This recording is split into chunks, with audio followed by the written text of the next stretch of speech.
My name is Rachel, and I am 33 years old. I sat in a ballroom surrounded by 200 of Atlanta's wealthiest elites, listening to my father deliver his retirement speech. He looked right at me, held up his champagne glass, and announced to the entire room that I was his uneducated, worthless daughter who freeloaded off the family. The entire room erupted into laughter. I did not flinch. I just smiled, lifted my own glass, and gave a toast that made the entire room drop dead silent. Within a week, I would legally seize every single asset he owned and throw him out on the street. Before I continue this story, let me know where you are watching from in the comments below. Hit like and subscribe if you have ever had to completely destroy a toxic family member who underestimated your worth. The Crystal Ballroom at the Buckhead Country Club was suffocatingly lavish. Towering chandeliers cast a golden, arrogant glow over the crowd. 200 of the most influential corporate executives, investors, and socialites in Atlanta were gathered to celebrate the retirement of Richard, my father, and the CEO of Apex Freight. I sat at a table near the back, nursing a glass of sparkling water, wearing a tailored black power suit that cost more than most people make in a month. My family assumed I had bought it by draining the modest allowance they occasionally threw my way out of pity. They had absolutely no idea that I paid for it with money from my own multi-million-dollar corporate acquisition firm. Up on the stage, Richard adjusted the microphone. At 62 years old, he carried himself like a king surveying his kingdom. He was a man obsessed with country club prestige, fancy titles, and Ivy League degrees. He spent the first 20 minutes of his speech boasting about how he had built Apex Freight into a regional logistics empire. Then he shifted his focus to the family legacy. He gestured grandly toward the front table where my younger sister Vanessa sat beaming. She was 30 years old, dripping in expensive jewelry, and holding a useless Ivy League degree that Richard had fully funded.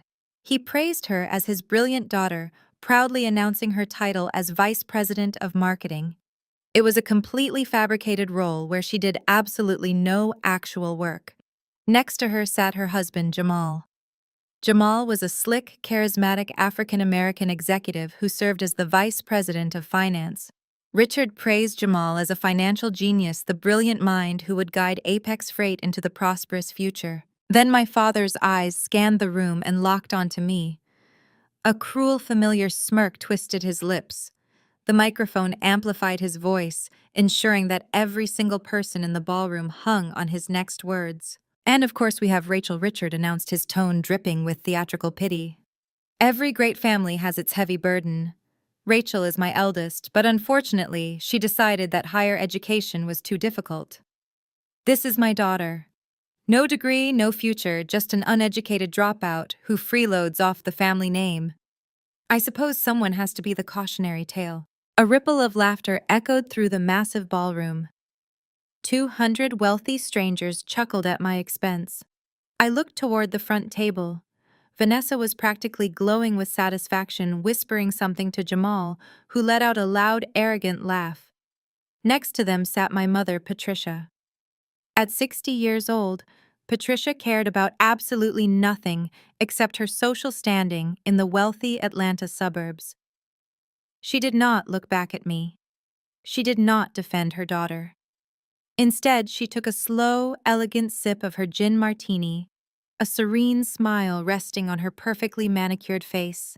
She was thoroughly enjoying the public humiliation. They expected me to shrink into my chair. For 13 years, ever since I dropped out of college at 20, to escape their suffocating conditional love, they had treated me like a pathetic charity case. They assumed I lived in a miserable studio apartment, barely scraping by. They thought my silence at family gatherings was born out of shame. They were so blinded by their own arrogance that they never bothered to look past the surface. They did not know that I had spent the last decade teaching myself corporate finance, building a massive equity firm called Vanguard Holdings entirely in secret, and accumulating a net worth that made Richard's logistics company look like a roadside lemonade stand. I did not cry. I did not look away. I simply pushed my chair back. The harsh scrape of the wooden legs against the marble floor cut through the fading laughter. I stood up slowly, smoothing the front of my tailored suit. The ballroom grew quiet as 200 pairs of eyes shifted toward the back of the room, waiting to see if the disgraced daughter would run out in tears. I picked up my crystal water glass. I held my head high, my posture radiating an absolute chilling calm. I looked directly at my father standing on the brightly lit stage. I did not raise my voice, but the sudden suffocating silence in the room allowed my words to carry perfectly across the space. "Cheers, Richard," I said, my voice echoing with icy precision. "Enjoy this party. Celebrate while you still can, because this is the absolute last time any of you will ever see me." I lowered my glass and set it gently back onto the table. I did not wait for his response. I turned on my heel and began walking down the center aisle toward the grand double doors of the ballroom. The silence that fell over the room was absolute and deafening. It was not the silence of pity. It was the sudden terrifying silence of a room full of apex predators realizing that the prey they were mocking had just bared a set of lethal teeth. Nobody moved. Nobody whispered. Even the waitstaff carrying trays of expensive appetizers froze in place. I pushed open the heavy mahogany doors and stepped out into the cool marble-lined lobby of the country club. My heart beat in a steady, powerful rhythm. I had just drawn the battle lines. They thought I was walking away in defeat, but I was actually walking straight toward the detonator that would blow their fraudulent, arrogant lives to pieces. I stepped out of the heavy mahogany doors of the Buckhead Country Club and into the thick, humid Atlanta night air. The sudden quiet of the exterior was a welcome relief from the suffocating arrogance of the ballroom. I walked smoothly down the sweeping stone steps toward the valet stand, my heels clicking rhythmically against the pavement. I handed my ticket to the attendant, taking a deep breath of the evening air. I felt completely detached, clinically cold, and absolutely ready for what was about to come. Before the valet could even turn to retrieve my vehicle, the country club doors crashed open behind me. The harsh light from the lobby spilled out onto the driveway, followed immediately by the sharp, frantic clicking of designer stilettos. "Rachel, wait right there." It was Vanessa. My younger sister came storming down the stone steps, her expensive silk gown swishing violently around her ankles. Her face was flushed red with indignation, completely shattering the polished high society image she had been projecting all evening. Right on her heels was Jamal, looking slick and furious in his custom-tailored tuxedo. I turned around slowly, my expression completely impassive.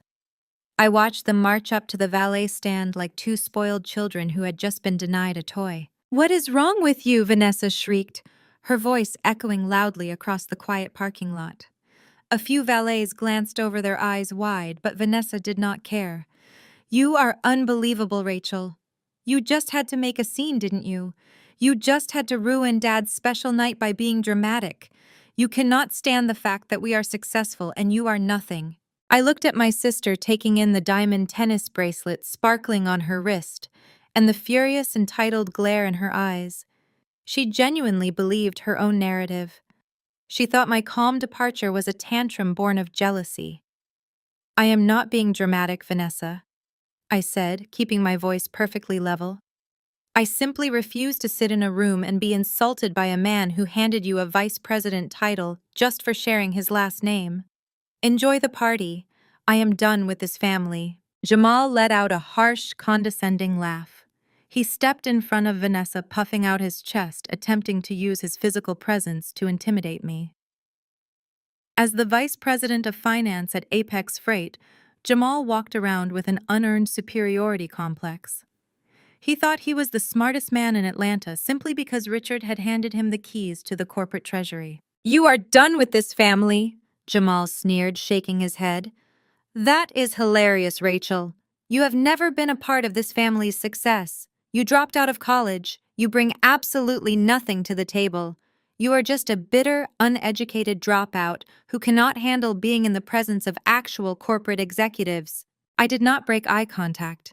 I let his arrogance wash over me, completely unaffected. Jamal reached into his tuxedo jacket and pulled out a designer leather wallet. He snapped it open, his fingers pulling out a crisp $50 bill. He held it up between his index and middle finger, waving it in my face with a mocking, patronizing smirk. "Here," Jamal said, his voice dripping with absolute contempt. He tossed the bill directly at my chest. It fluttered down and landed on the pristine concrete of the valet lane. Go pay for your Uber back to whatever miserable studio apartment you rent on the wrong side of town. Leave the corporate world to the educated adults, Rachel. You do not belong here. I looked down at the $50 bill resting on the ground. I did not bend down to pick it up. I did not shout back or defend my living situation.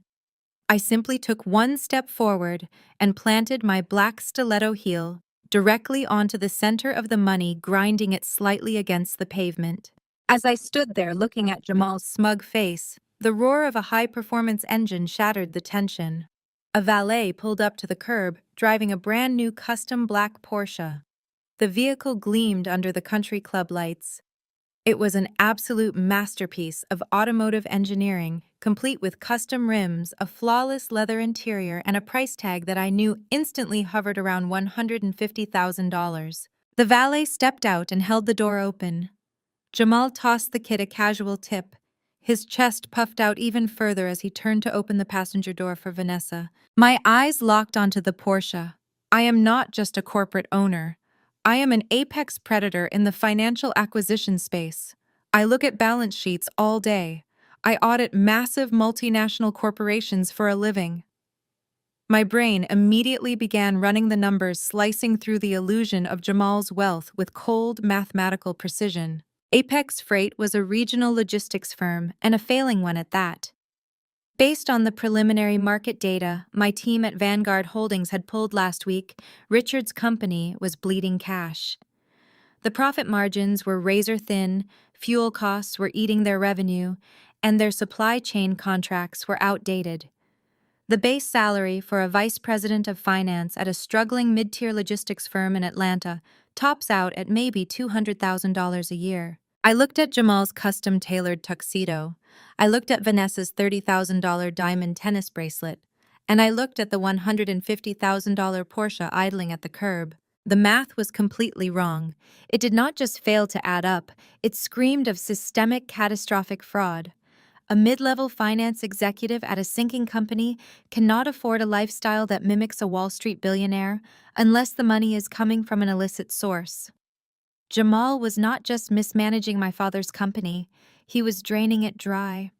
He was embezzling corporate funds to bankroll his extravagant life with my sister, and Richard was far too arrogant and technologically incompetent to notice the cash hemorrhaging from his own accounts. You are looking at the car, Rachel, Jamal taunted, noticing my gaze. Keep dreaming. It takes a real degree in actual business sense to earn something like this. You will never even sit in one. I looked away from the Porsche and met Jamal's eyes. A slow, chilling smile spread across my face. It was the smile of a hunter who has just spotted the fatal weakness in their prey. You are absolutely right, Jamal, I said, my voice eerily calm, carrying a weight that made his smug expression falter for just a fraction of a second. I will never sit in a car like that, but I highly recommend you enjoy the leather seats while you still can. Financial illusions have a very nasty habit of catching up to reality. Before Jamal could respond, a massive black armored SUV pulled smoothly into the valet lane, stopping directly behind the Porsche. The vehicle was completely blacked out, exuding an aura of absolute intimidating power. My private chauffeur, wearing a crisp dark suit, stepped out immediately and opened the rear passenger door for me. Vanessa and Jamal stared at the armored SUV, genuine confusion washing over their faces. This did not fit their narrative of the poor, struggling dropout. I stepped off the $50 bill, leaving it crushed against the concrete. I slid into the luxurious, soundproof interior of the SUV. I did not look back as my chauffeur closed the heavy door, shutting out my family and their fraudulent, arrogant existence. The trap was already set, and they had just handed me the exact weapon I needed to destroy them. The heavy door of the armored SUV closed with a solid, satisfying thud, instantly cutting off the ambient noise of the country club parking lot. I sank back into the plush leather seating as the vehicle smoothly accelerated away from the curb. Through the heavily tinted bulletproof glass, I watched Jamal and Vanessa staring after me, their expressions a comical mix of confusion and lingering arrogance. They were probably convincing themselves that I had hired the car just to put on a fake show. I pressed a silver button on the center console. The soundproof privacy partition glided up silently, completely separating me from the driver's cabin. The interior of the vehicle was pitch black, illuminated only by the soft, icy blue ambient lighting of the digital displays. This was my real world. It was not the flashy, desperate display of wealth my father craved, but the quiet, untouchable power of actual corporate dominance. I reached into the inner pocket of my tailored blazer and pulled out my encrypted work phone. This device did not officially exist on any public telecommunications registry. It was a secure line used solely to communicate with the highest-ranking executives within my empire. I bypassed the biometric security screen and tapped a single speed dial contact. The line rang exactly once before being picked up. On the other end was David, the chief legal officer of Vanguard Holdings. David was a 55-year-old legal shark who had spent 3 decades dismantling corrupt corporations and shredding arrogant executives in federal court. He possessed an encyclopedic knowledge of corporate litigation and was absolutely loyal to me. He did not care that I lacked an Ivy League degree. He only cared that I had a mind like a steel trap and a flawless track record of orchestrating highly profitable corporate acquisitions. "Good evening, Rachel." David's deep, gravelly voice echoed through the secure speakerphone. "I assume the retirement party was just as insufferable as we predicted." "It was entirely predictable, David," I replied, my voice stripped of the polite restraint I had used outside. Richard gave a lovely speech to 200 people about my lack of education. Jamal threw a $50 bill at my feet and told me to leave the corporate world to the adults. And Vanessa is still pretending she knows how to read a basic balance sheet. But none of that matters right now. I need an immediate tactical status update on the Apex Freight acquisition. Where exactly are we standing? I heard the rustle of heavy cardstock as David opened a physical dossier on his desk. "We have them completely cornered, Rachel. The preliminary financial audits we ran through our shell corporations paint a very grim picture for your father. Apex Freight is effectively drowning in secret, highly leveraged debt. Their operational costs have skyrocketed due to terrible management. Their regional logistics contracts are bleeding cash daily, and their primary commercial credit lines are completely maxed out. Richard is desperately looking for a financial lifeline. He has absolutely no idea that Vanguard Holdings is the massive entity reaching out to buy him, and he certainly has no idea that you are the founder and sole owner of Vanguard." "And what about Jamal?" I asked, recalling the gleam of the $150,000 Porsche idling in the valet lane. "Is he managing the acquisition negotiations on their end?" "Jamal is leading the charge," David confirmed with a dark, knowing chuckle. "He is acting like a Wall Street hotshot, practically begging our proxy representatives to finalize the buyout. He is currently pitching Apex Freight at a $20 million valuation. It is a completely fabricated number based on manipulated revenue projections and fraudulent inventory reports, but Richard seems to believe every single word Jamal tells him. They are pushing for a rapid close by next Monday. They want the massive cash payout before their commercial creditors realize the company is functionally insolvent." I stared at the glowing blue lights of the SUV console, my mind racing through the tactical variables. Jamal thought he was successfully tricking an anonymous corporate monolith. He thought he was going to walk away with millions in clean cash while handing us a sinking ship. He had absolutely no idea he was negotiating with the woman he had just ordered to take an Uber home. "Execute the trap," I commanded, my voice dropping to a lethal, uncompromising register. "Instruct our proxy negotiators to verbally agree to the $20 million valuation, draft the preliminary term sheets, and send them over tomorrow morning. I want Richard and Jamal to believe they have won the corporate lottery. Let them think they are retiring incredibly rich and walking away completely clean. They are going to celebrate." David noted the predatory anticipation evident in his tone. "They will likely pop expensive champagne the second the term sheet hits their inbox. But what about the final binding signatures and the due diligence clauses?" "That is exactly where we lock the doors," I instructed. "I want you to structure the acquisition agreement to include absolute personal liability for all current executive officers regarding undisclosed debts or financial malfeasance. Bury it deep in the legal jargon that Jamal is far too arrogant and uneducated to actually read. Lock the escape routes, David. Ensure that once they sign the preliminary transition documents, they are legally binding themselves to the structural integrity of those fake financial reports. When I walk into their boardroom on Monday morning, I do not just want to buy their logistics company. I want them to realize they are trapped in a financial cage of their own making. I will have the corporate litigation team work through the night to weaponize the contracts, David assured me. The entire trap will be fully armed and waiting for your final execution order. Have a good evening, Rachel. I disconnected the secure line and placed the encrypted phone on the seat next to me. I looked out the window as the armored SUV glided smoothly onto the bustling Atlanta highway. The vibrant city lights blurred into long streaks of gold and red against the dark glass. My father wanted to make me the pathetic punchline of his grand retirement celebration. Instead, he had just handed me the pen to rewrite his entire legacy. The uneducated dropout was about to become his absolute worst nightmare. The morning sun breached the horizon, casting a brilliant golden light through the floor-to-ceiling windows of my penthouse. I stood quietly in the center of my massive kitchen, holding a sleek ceramic mug of black coffee, watching the city of Atlanta wake up far below me. My residence occupied the entire top floor of one of the most exclusive residential high-rises in Buckhead. It was a sprawling sanctuary of imported Italian marble, custom mahogany fixtures, and absolute untouchable silence. There were no roommates here. There was no struggle to make rent. This was the quiet, fortified reality of a woman who had built a corporate empire from the ground up, standing in stark contrast to the chaotic, fraudulent circus my family was currently orchestrating. My personal cell phone buzzed violently against the polished granite island, vibrating with the urgency of a manufactured crisis.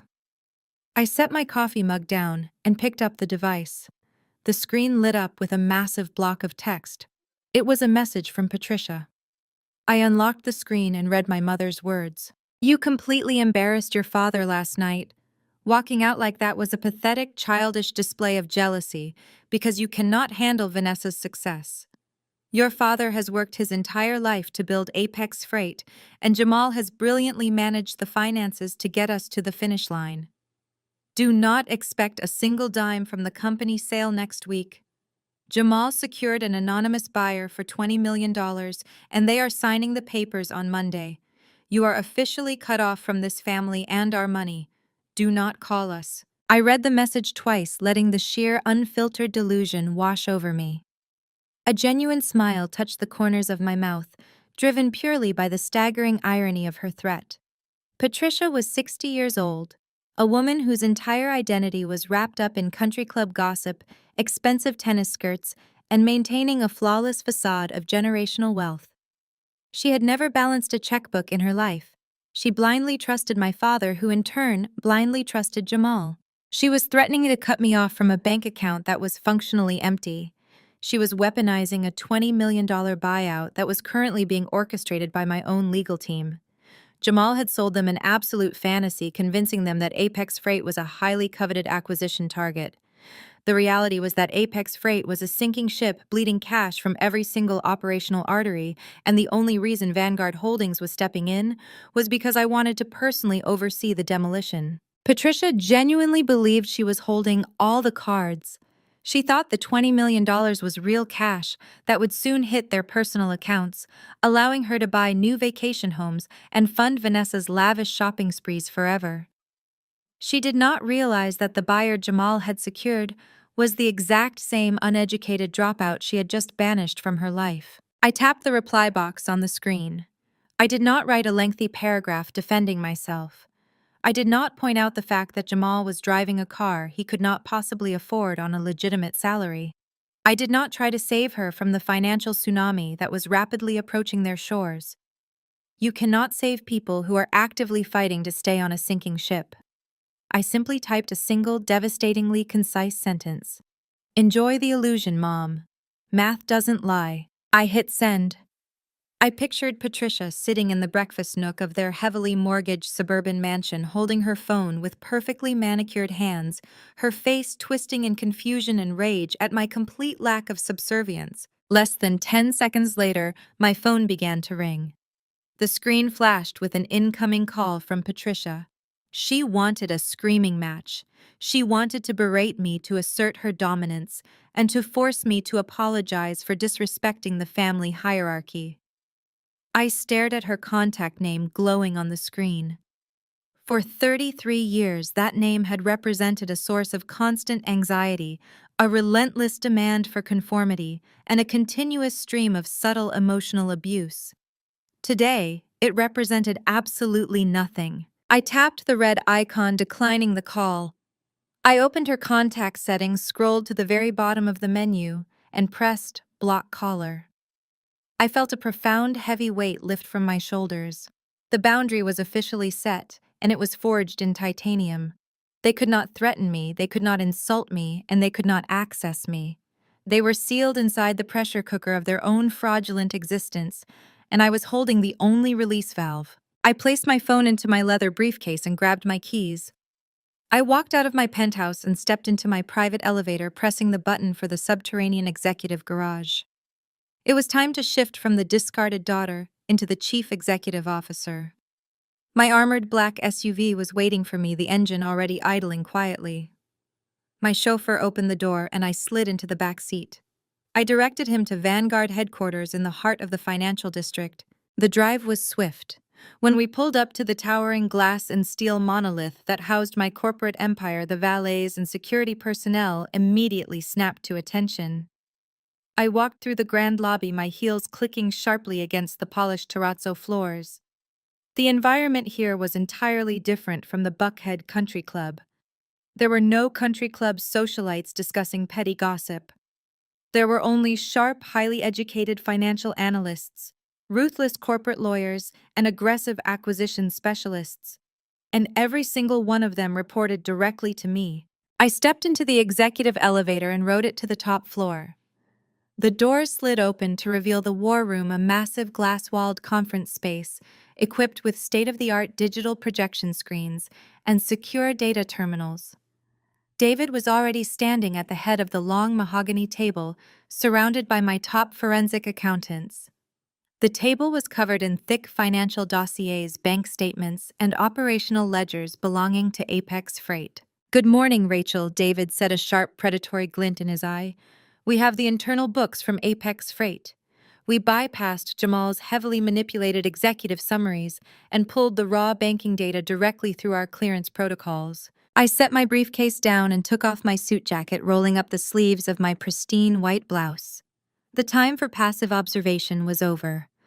The trap had been set at the country club, the term sheets were being drafted, and the family was currently celebrating their fake $20 million lottery ticket. Now I needed to locate the exact mechanism of their impending destruction. "Put the operational ledgers on the main screen," I commanded, stepping up to the head of the table. "Let us dig into the prey. I want to see exactly how Jamal is hiding his stolen money. Let us dig into the prey. I want to see exactly how Jamal is hiding his stolen money." The massive digital screen at the front of the war room flickered to life, illuminating the dark mahogany walls with endless rows of dense financial data. My lead forensic accountant, a brilliant data analyst named Marcus, had been rigorously analyzing the book since dawn, but I did not need him to walk me through the basics. I stepped right up to the screen, my eyes rapidly scanning the profit and loss statements. To an untrained observer, the spreadsheets looked like a chaotic wall of numbers. To me, they told a very clear, very pathetic story. Richard was an old-school logistics man. He liked walking the loading docks, shaking hands, and bragging at the country club.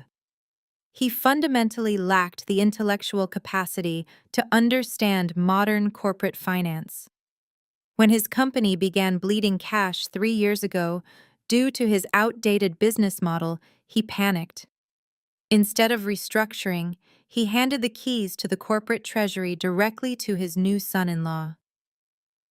Richard trusted Jamal blindly because Jamal wore expensive tailored suits, held a polished degree, and used aggressive Wall Street buzzwords. that Richard did not actually understand but loved to repeat. Richard believed he had hired a financial savior. In reality, he had invited a parasite directly into the host organism. I looked at the primary asset column. Jamal had pitched a $20 million valuation to my proxy buyers.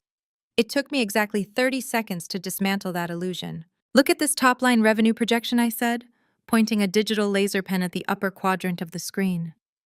Jamal is logging uncollected, highly contested accounts receivable as cash on hand. He is booking projected revenue for contracts that have not even been signed yet. This is not just aggressive accounting. This is a deliberate, desperate inflation of earnings before interest, taxes, depreciation, and amortization. He is artificially pumping up the company's value to trick a buyer into a massive cash payout before the entire commercial credit structure collapses. David leaned against the heavy mahogany table, adjusting his glasses.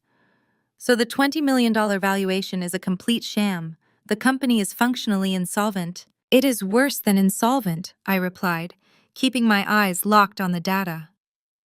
Mismanagement explains a failing business, but mismanagement does not pay for a $150,000 custom Porsche. Filter the accounts payable for the last 36 months.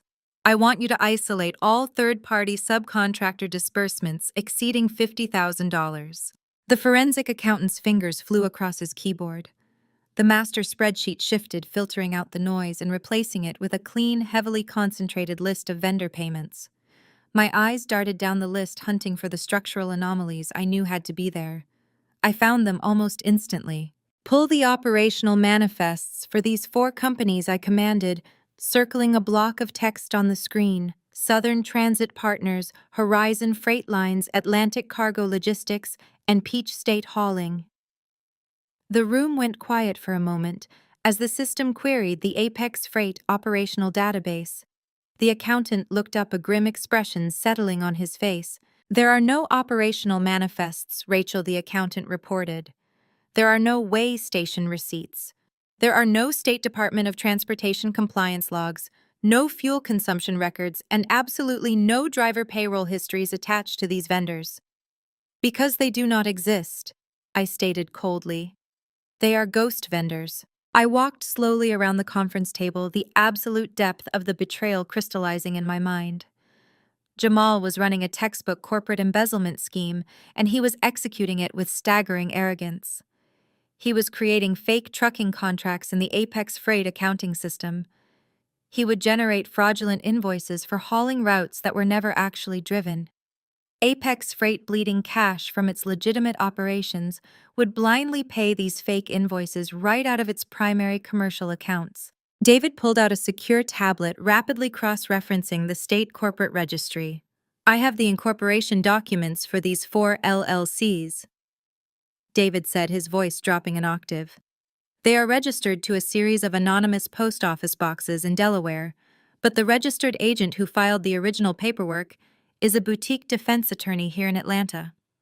The exact same attorney who handled the real estate closing for Jamal and Vanessa's suburban mansion. Trace the routing numbers, I ordered. David executed the search. The room watched the digital trail unfold on the main screen in real time.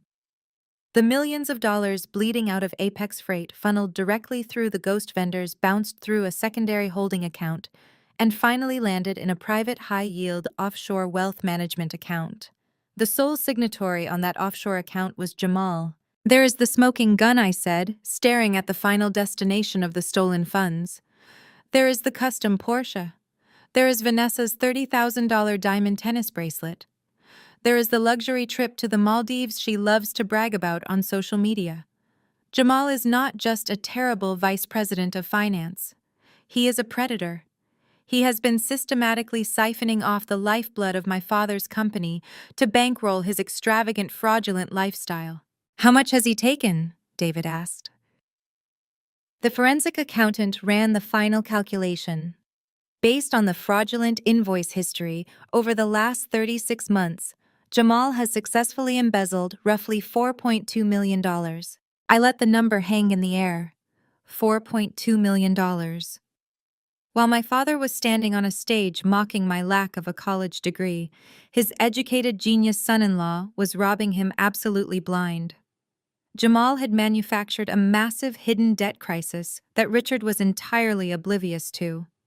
Apex Freight was a hollow shell rotting from the inside out, held together entirely by Jamal's fake spreadsheets and my father's colossal ego. If we factor in the stolen operating capital and the massive commercial debts Richard incurred to keep the lights on, the true valuation of Apex Freight is zero.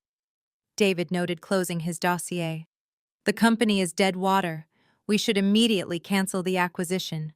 If Jamal realizes we know about the ghost vendors, he will destroy the remaining servers and flee the country. No, I countered instantly, my voice ringing with absolute unyielding authority. If we cancel the buyout, Jamal covers his tracks, and Richard simply declares standard bankruptcy. They get to walk away and play the victims of a bad economy. That is not how Vanguard Holdings operates. We are not canceling anything. David looked at me, a slow, predatory smile forming on his face as he realized my strategy. You want to execute the contracts. I want them to feel safe, I said, turning away from the screen and looking directly at my chief legal officer. Tell our proxy negotiators to enthusiastically accept the $20 million valuation. Send them the preliminary term sheets this afternoon. Let Jamal think he has successfully conned a multi-million-dollar firm. Let Richard plan his lavish retirement. Let them sign the binding transition documents complete with the absolute personal liability clauses you drafted last night. I picked up my coffee cup, taking a slow sip. The trap was no longer just a financial acquisition. It was a fully armed criminal referral. Jamal thought he was the smartest man in the room, and Vanessa thought her luxury lifestyle was a permanent right. I was going to let them climb all the way to the absolute peak of their arrogance before I severed the safety line. I was going to let them climb all the way to the absolute peak of their arrogance before I severed the safety line. Later that evening, I returned to my penthouse in Buckhead. The city below was a glowing grid of amber streetlights and endless traffic. I stood by the floor-to-ceiling windows, a glass of mineral water in my hand, watching the world move beneath me. My corporate litigation team at Vanguard Holdings was currently working through the night drafting the heavily weaponized term sheets that would seal my family into their own financial tomb. Everything was proceeding with clinical absolute perfection. Then my personal cell phone buzzed on the kitchen island.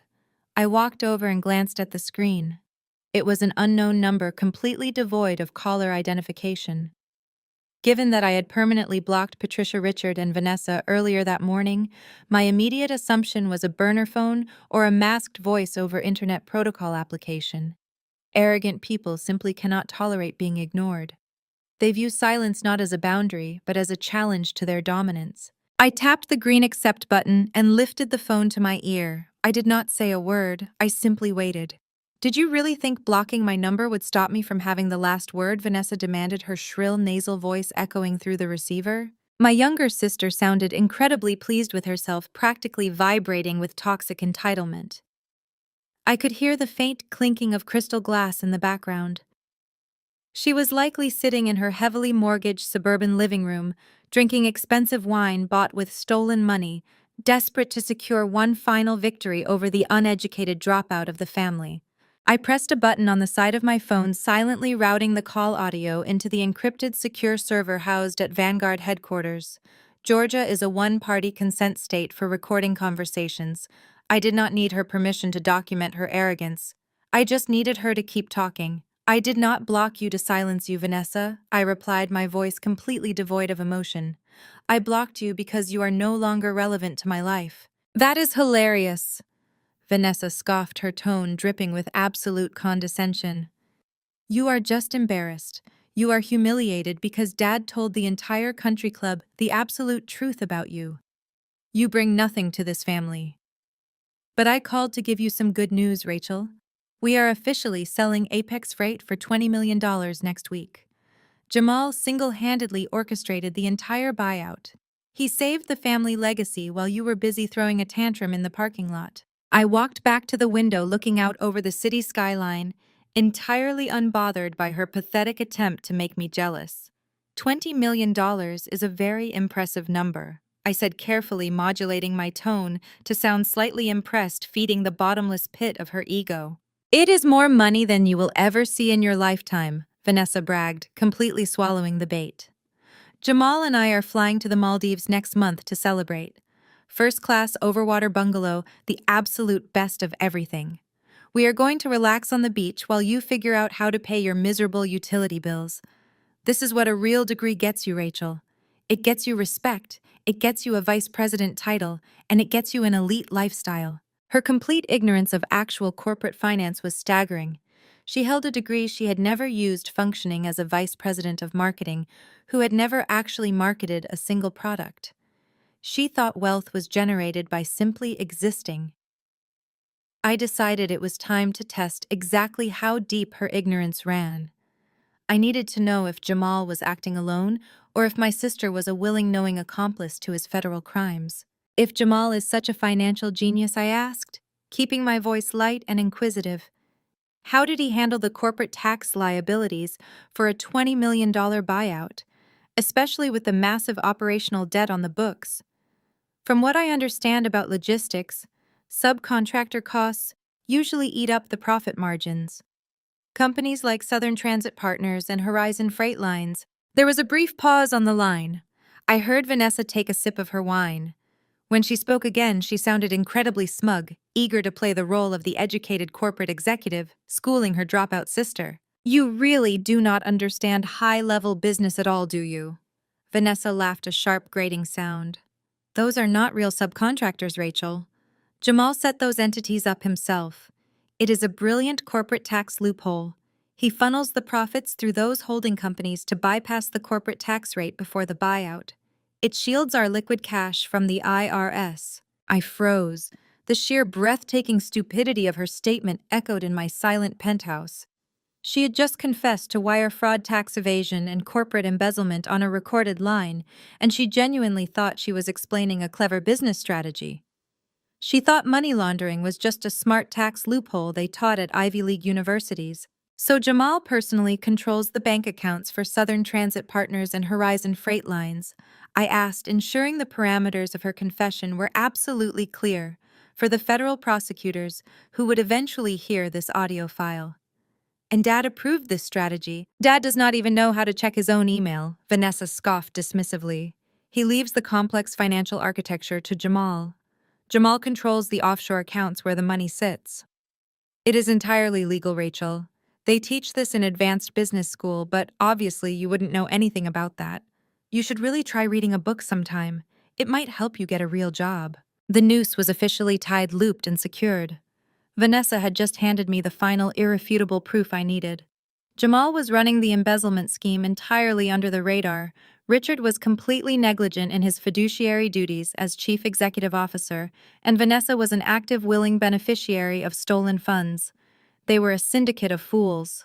You are absolutely right, Vanessa, I said, my voice dropping to a low, chilling register that carried the absolute weight of a financial executioner. I do not understand your version of high-level business, but I am sure the federal government will find your tax loopholes completely fascinating. What is that supposed to mean? Vanessa demanded, her smug tone faltering for a fraction of a second, a tiny sliver of doubt finally piercing her delusion. It means you should pack lightly for the Maldives, I replied. Enjoy your wine, Vanessa. I ended the call.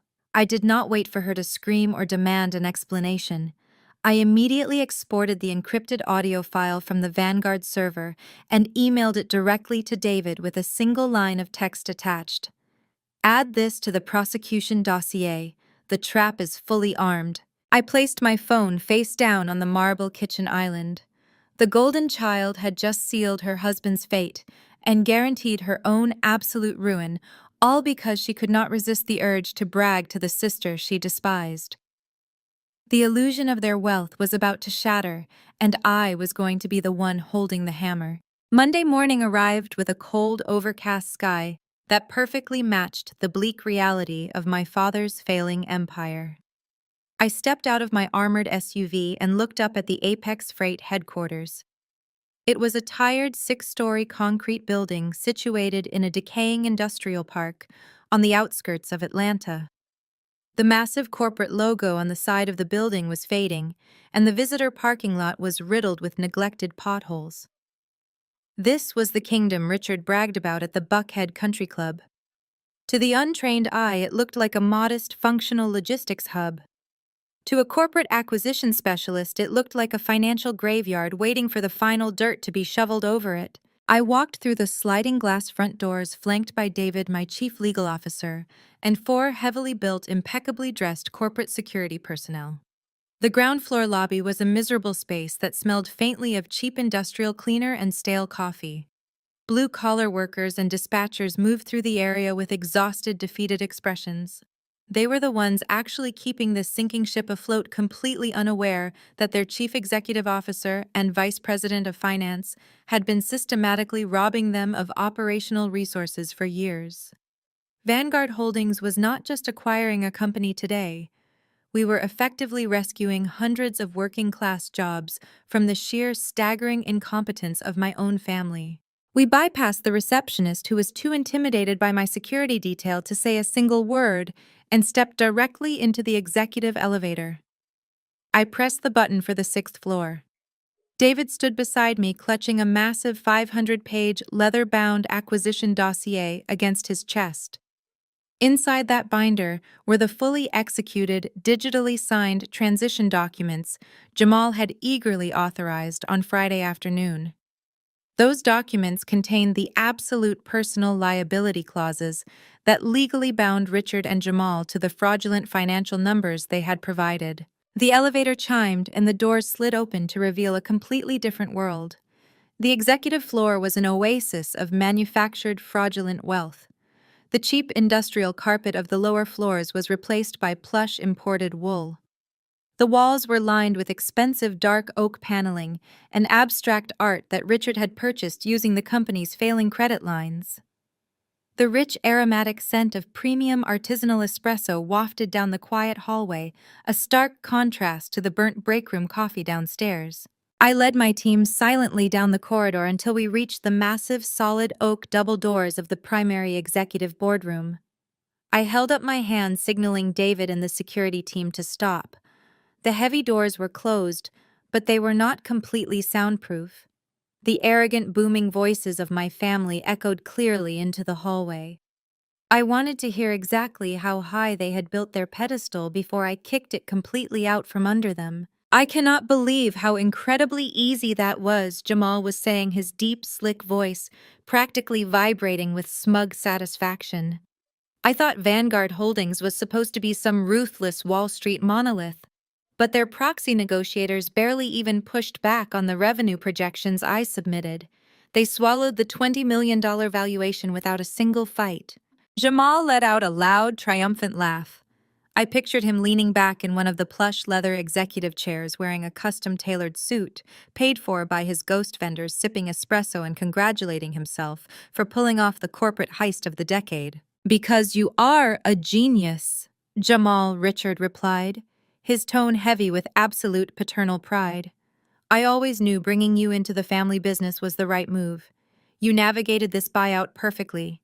We are walking away clean. The commercial debts will be Vanguard's problem, and we are going to enjoy a very comfortable retirement. You saved this family's son." There was a brief pause accompanied by the distinct clinking of fine porcelain coffee cups. Then Vanessa chimed in. "It is just so satisfying." Vanessa sighed happily, her voice dripping with toxic entitlement. "After all the stress we have dealt with, we finally get our massive payout. I was looking at the overwater bungalows in the Maldives this morning. I think we should upgrade to the private reserve suite. We can absolutely afford it now." "You can book whatever you want," baby Jamal told his wife affectionately. "The wire transfer for the initial $10 million buyout phase should hit our primary accounts by noon today, right after these Vanguard executives finally show up and shake our hands." The sheer, breathtaking delusion was almost difficult to listen to. They genuinely believed a multi-million-dollar equity firm was simply going to wire $10 million into their accounts without a rigorous in-person forensic audit. Jamal had confused the swiftness of our preliminary term sheets with corporate negligence. He thought he had outsmarted the system completely, unaware that the system was currently standing right outside the door recording his every word. "I am just glad a certain someone is not here to ruin the mood," Richard suddenly remarked, bringing the conversation to the exact topic I was waiting for. Did you see Rachel's pathetic little exit at the country club? She tried to act so tough, walking out like she actually had somewhere important to be. Vanessa let out a sharp, grating laugh. I actually called her on Friday night. Vanessa bragged to the room. I felt a little bit of pity, so I told her about the $20 million buyout. She tried to ask me all these technical questions about subcontractor tax loopholes, like she actually knew what she was talking about. It was embarrassing. I had to explain basic corporate finance to her. She is probably sitting in her miserable little apartment right now, eating instant noodles and crying about how she missed out on the family fortune. She made her choice, Richard stated coldly. She decided education and hard work were beneath her. Let her rot in the bed she made. Rachel will spend the rest of her life fetching coffee for successful people like us. We are the elite Jamal. Today we make it official. I looked down at the silver Rolex Daytona on my left wrist. The second hand swept flawlessly past the 12. It was exactly 10 o'clock in the morning, the precise time scheduled for the Vanguard Holdings acquisition closing meeting. I looked over at David. The 55-year-old legal shark simply smiled, adjusting his tie, his eyes gleaming with the anticipation of the slaughter. I nodded. I stepped forward, reaching out with both hands, and firmly grasped the heavy brass handles of the boardroom doors. The metal was cold against my palms. Inside the room, the joyful, arrogant chatter continued, completely oblivious to the impending structural collapse of their entire universe. I turned the handles, the heavy brass clicking loudly in the quiet hallway, and pushed the doors wide open. The massive oak doors swung inward, gliding smoothly on their heavy brass hinges, before coming to a firm, commanding stop against the paneled walls. The Vanguard Holdings legal team stepped into the room first. David led the formation, his tailored charcoal suit and silver hair, giving him the appearance of a seasoned general stepping onto a conquered battlefield. Right behind him walked three of my elite corporate litigators carrying heavy leather briefcases. They moved with aggressive, synchronized precision, immediately fanning out to take physical control of the space. My four corporate security personnel filed in silently behind them, taking up positions by the entrance and completely blocking the only exit. Then I crossed the threshold. I did not skulk into the room like the disgraced, uneducated dropout they had mocked at the country club. I walked in with the absolute unyielding posture of a chief executive officer. The ambient light of the boardroom caught the sharp, impeccable lines of my $5,000 tailored navy power suit. The Italian wool draped flawlessly over my frame, paired with a crisp white silk blouse and pristine black stiletto heels. I looked like money. I looked like ruthless, untouchable corporate dominance. I walked past the empty leather chairs and stopped at the opposite end of the long mahogany table, directly facing my family. The transition in the room was instantaneous and incredibly satisfying. The joyful, arrogant chatter died in their throats. The clinking of the fine porcelain coffee cups ceased entirely. Richard was sitting at the head of the table, his coffee cup frozen halfway to his mouth. Jamal was leaning back in his chair, his custom suit jacket unbuttoned, his legs crossed in a posture of supreme arrogance.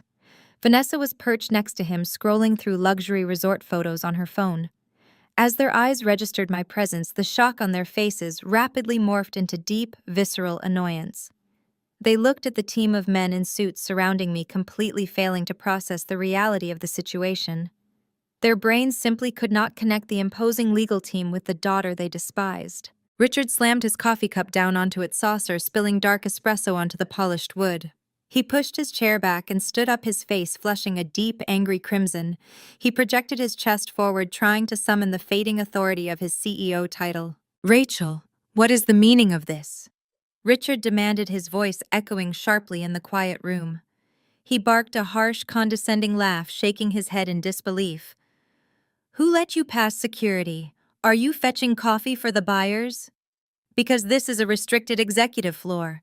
You cannot just sneak in here to throw another tantrum." Vanessa dropped her phone onto the table, glaring at me with absolute venom. "You are unbelievable," she hissed, her voice rising in pitch. "I told you on the phone last night that we are closing a $20 million deal today. Are you really so desperate for attention that you hired actors to barge in here and ruin our meeting? Get out before I call the police and have you arrested for trespassing. I did not say a single word. I simply stood there, my hands resting lightly on the edge of the mahogany table, my expression carved from absolute ice. I let them dig their graves deeper. I wanted to hear every single insult they had left in their arsenal before I vaporized their entire existence. Jamal stood up next, buttoning his suit jacket. He tried to project the alpha male dominance he believed his vice president title afforded him. He pointed a manicured finger directly at my face. "Listen to me very carefully, Rachel." Jamal sneered, his tone dripping with toxic superiority. "Vanguard Holdings executives are walking through those doors any minute now. We are executing a massive, highly sensitive financial acquisition. This is the real corporate world, not whatever fantasy you live in. You are trespassing on a secure commercial property. Take your little entourage and leave right now, or I will personally have security drag you out through the lobby." The sheer staggering blindness of their arrogance was a marvel to witness. They were looking directly at the firing squad and complaining about the noise. I gave David a subtle, barely perceptible nod. David stepped forward. He did not rush. He moved with the slow, deliberate grace of a predator closing its jaws. He walked right up to the center of the massive mahogany table, stopping just a few feet away from where Richard and Jamal were standing. He lifted the heavy 500-page leather-bound acquisition dossier he had been carrying against his chest. He held it suspended in the air for a fraction of a second, ensuring all their eyes were locked onto it. Then David brought it down. He slammed the massive binder onto the solid wood table with terrifying force. The loud, violent thud echoed through the boardroom like a gunshot. Dust motes danced in the air beneath the heavy chandeliers. Richard physically jumped, his eyes darting from the binder to David's hardened, uncompromising face. David rested his large hands flat on top of the dossier. He looked Richard dead in the eye, his voice rumbling with cold, absolute legal authority. Richard David said, his articulation flawless and cutting. "There are no other executives coming through those doors today. The proxy negotiators you have been dealing with report directly to me, and I report directly to the woman standing at the end of this table." David gestured smoothly toward me with an open hand.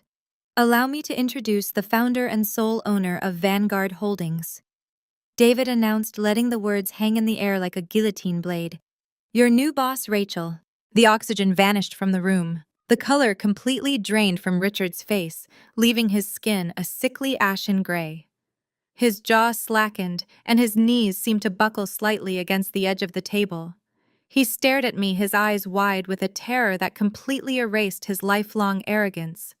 Jamal froze entirely, his outstretched pointing finger dropping slowly to his side as his brain short-circuited desperately, trying to process the mathematical impossibility of the statement. Vanessa let out a sharp, breathless gasp, her hands flying to her mouth in pure, unadulterated shock. I stood at the end of the table watching the devastating reality crash over them. The uneducated dropout they had humiliated, discarded, and mocked had not just entered their corporate sanctuary, I had just bought it out from under them. And I was about to burn it to the ground. The silence that filled the executive boardroom was absolute and suffocating. It was a heavy physical weight that pressed down on the room, so profound that I could hear the faint hum of the air conditioning vents and the shallow, panicked breathing of my sister. For 10 agonizing seconds, nobody moved. The reality of David's introduction was simply too massive for their arrogant minds to process. Richard blinked rapidly, his eyes darting between David, the security personnel, and finally settling back on me. His brain, deeply conditioned by decades of patriarchal superiority and country club delusion, completely rejected the information. He shook his head, a strained, desperate smirk stretching across his face. "That is a very funny joke," Richard said, his voice cracking slightly. He let out a harsh, unnatural laugh that echoed awkwardly off the oak-paneled walls. "It is a sick, twisted joke. You hired these people to come in here and play a prank because you are bitter. Jamal, call security. Get these actors out of my boardroom right now." Jamal did not move. He did not reach for his phone. He was a finance executive, and his eyes were glued to the silver-embossed Vanguard Holdings logo on the leather dossier David had just slammed onto the table. He recognized the official corporate seal. He knew it was not a prop. I did not smile. I did not offer a witty comeback. I simply walked forward, my stilettos clicking with absolute measured authority against the imported wool carpet. I moved down the length of the massive mahogany table, flanked by the cold, unyielding presence of my legal team. Vanessa shrank back in her leather chair as I passed her, pulling her arms tightly around her chest as if I were going to physically strike her. I ignored her entirely. I reached the head of the table. Richard was standing directly in front of the oversized, high-backed leather CEO chair, gripping the armrests with white knuckles. He looked at me, expecting me to back down, expecting the obedient, discarded daughter to yield to his authority. "Move," I commanded. My voice was not loud, but it resonated with a lethal, absolute command that left zero room for negotiation. Richard opened his mouth to argue, his face flushing with a renewed surge of indignity. "This is my chair," he sputtered. "This is my company." "It was your company," I corrected him flawlessly. As of Friday at 4 in the afternoon, Vanguard Holdings acquired a majority controlling interest in Apex Freight. You digitally signed the transition documents yourself. You surrendered the throne. Now step away from my chair. David took a single purposeful step forward, his physical presence looming over my father. Richard looked at the towering legal shark, looked at the 4 armed corporate security guards blocking the exit, and finally looked into my eyes. What he saw there completely broke his resistance. There was no daughter looking back at him. There was only a ruthless corporate owner executing a hostile takeover. Richard swallowed hard, his hands trembling as he released his grip on the leather armrests. He took a clumsy, defeated step to the side, completely surrendering the physical symbol of his power. I smoothly pulled the heavy chair back and took my seat at the head of the boardroom table. I arranged my posture perfectly, claiming the space with effortless dominance. David stepped up beside me and slid the massive 500-page acquisition dossier across the polished wood, positioning it directly in front of me. I unclasped the heavy leather binding and flipped the cover open. The crisp sound of the heavy parchment paper turning echoed sharply in the quiet room. "You mocked me for lacking a degree, Richard." I began, my voice cold and surgical, as I stared at the top page of the executed contract. "You stood on a brightly lit stage in front of 200 people and declared that I had no future because I did not hold a piece of paper from a university you paid for. You based your entire perception of my worth on country club aesthetics and empty titles." I looked up, meeting his terrified gaze. He was breathing heavily, his hands stuffed into his suit pockets to hide their shaking. "But I did not need a piece of paper to build a $500 million equity firm." I continued, delivering the devastating truth with rhythmic precision. "While you were busy playing golf and bragging about a logistics company, you did not actually understand I was teaching myself global finance. I was orchestrating multinational acquisitions.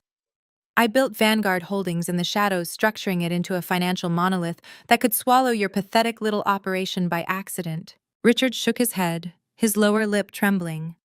"Rachel, please," he rasped, the arrogance completely stripped from his tone. "You do not understand what is happening here. Jamal secured a $20 million buyout.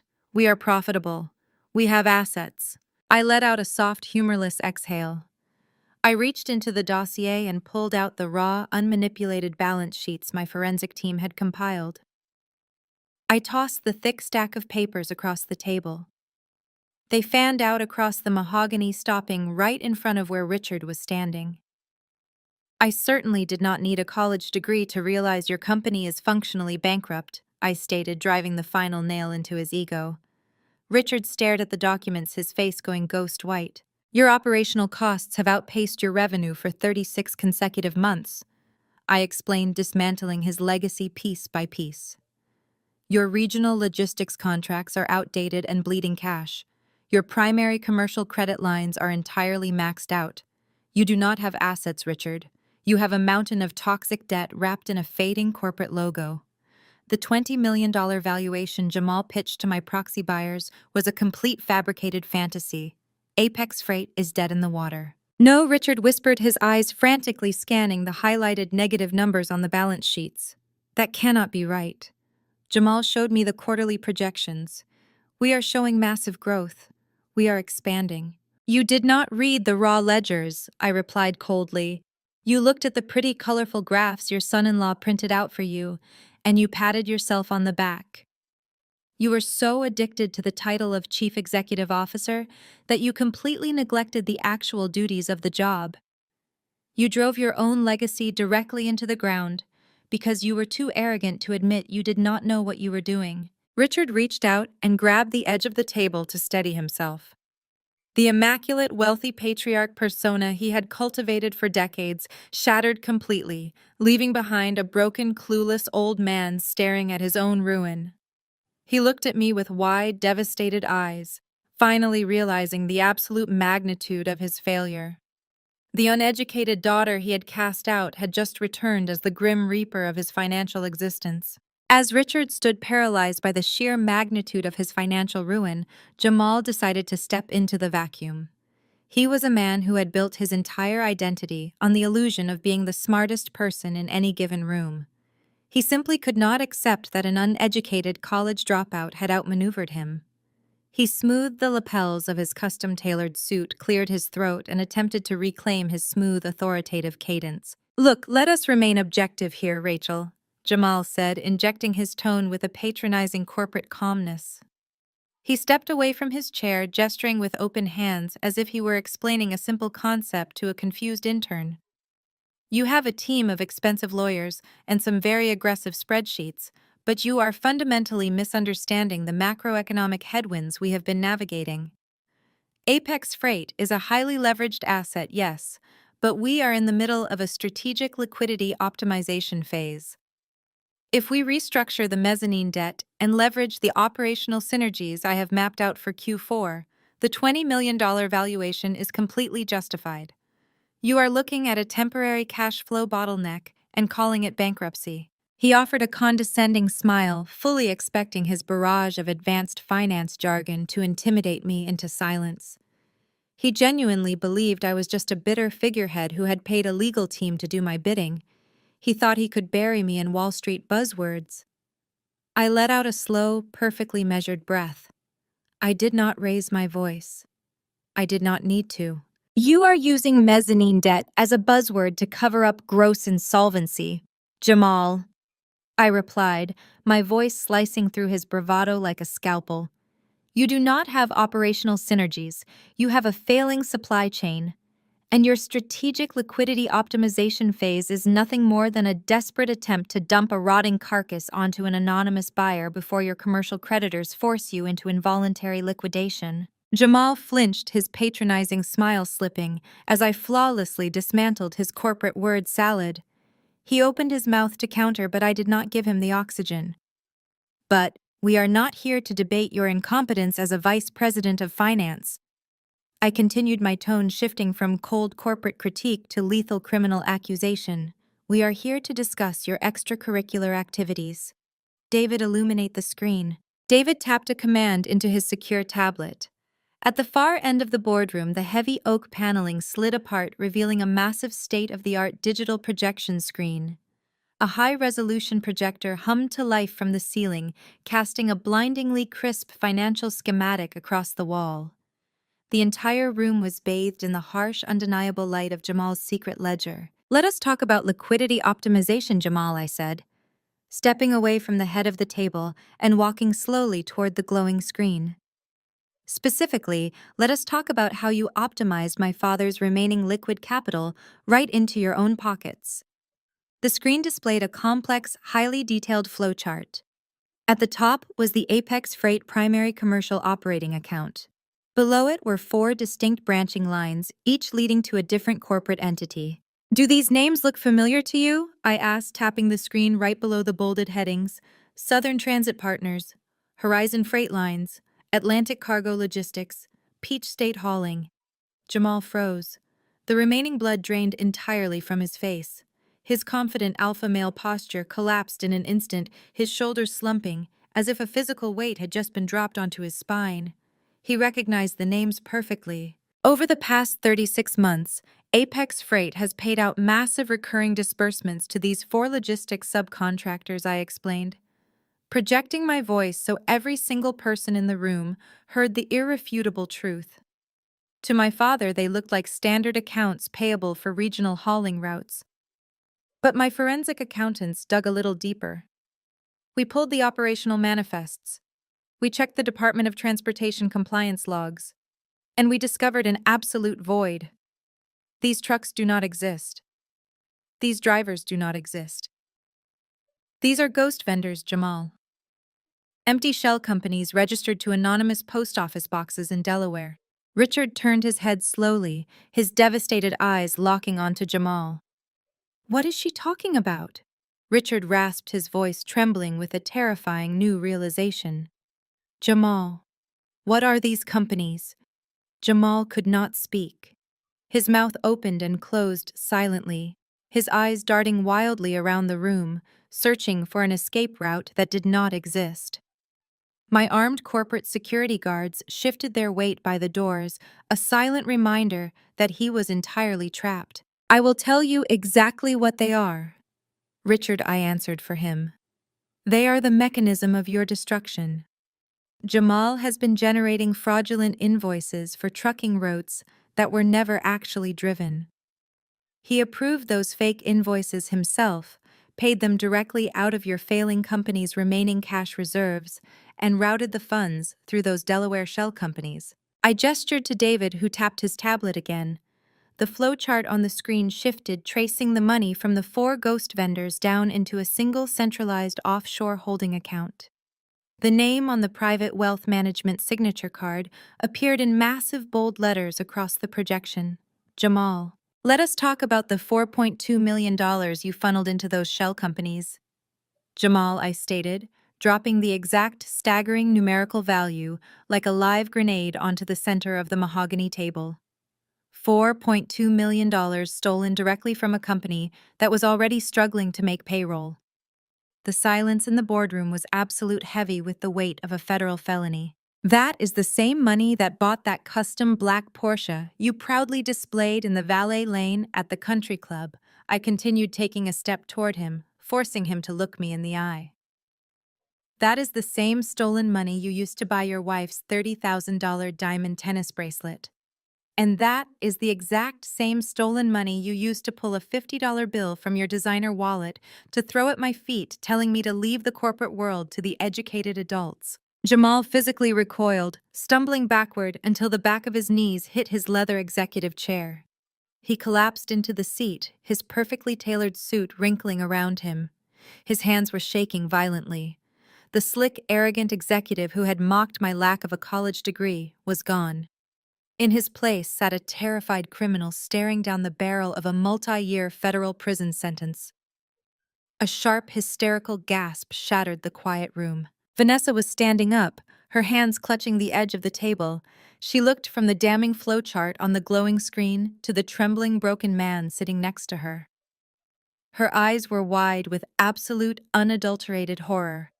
She was incredibly spoiled, and she was fundamentally ignorant of corporate finance, but even she understood the words $4.2 million in offshore holding account. The reality hit her with the force of a freight train. Her upcoming trip to the Maldives, her massive suburban mansion, her entire elite country club lifestyle, it was all a mirage built on her husband's federal crimes.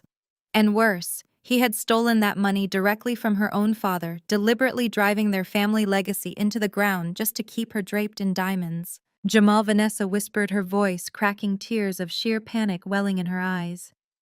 Tell me she is lying. Tell me you did not steal from my father. Jamal could not even look at his wife.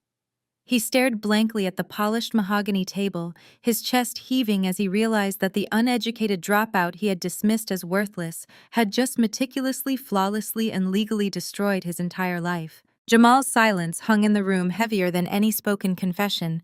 He could not look at his wife. He kept his eyes fixed on the polished wood of the table, his breath shuddering through his chest. Vanessa let out a shrill, piercing wail, her manicured hands tearing at her perfectly styled hair. The illusion of her elite existence was shattering into a million jagged pieces right in front of her eyes. The sound of his golden daughter weeping seemed to snap Richard out of his paralyzed state.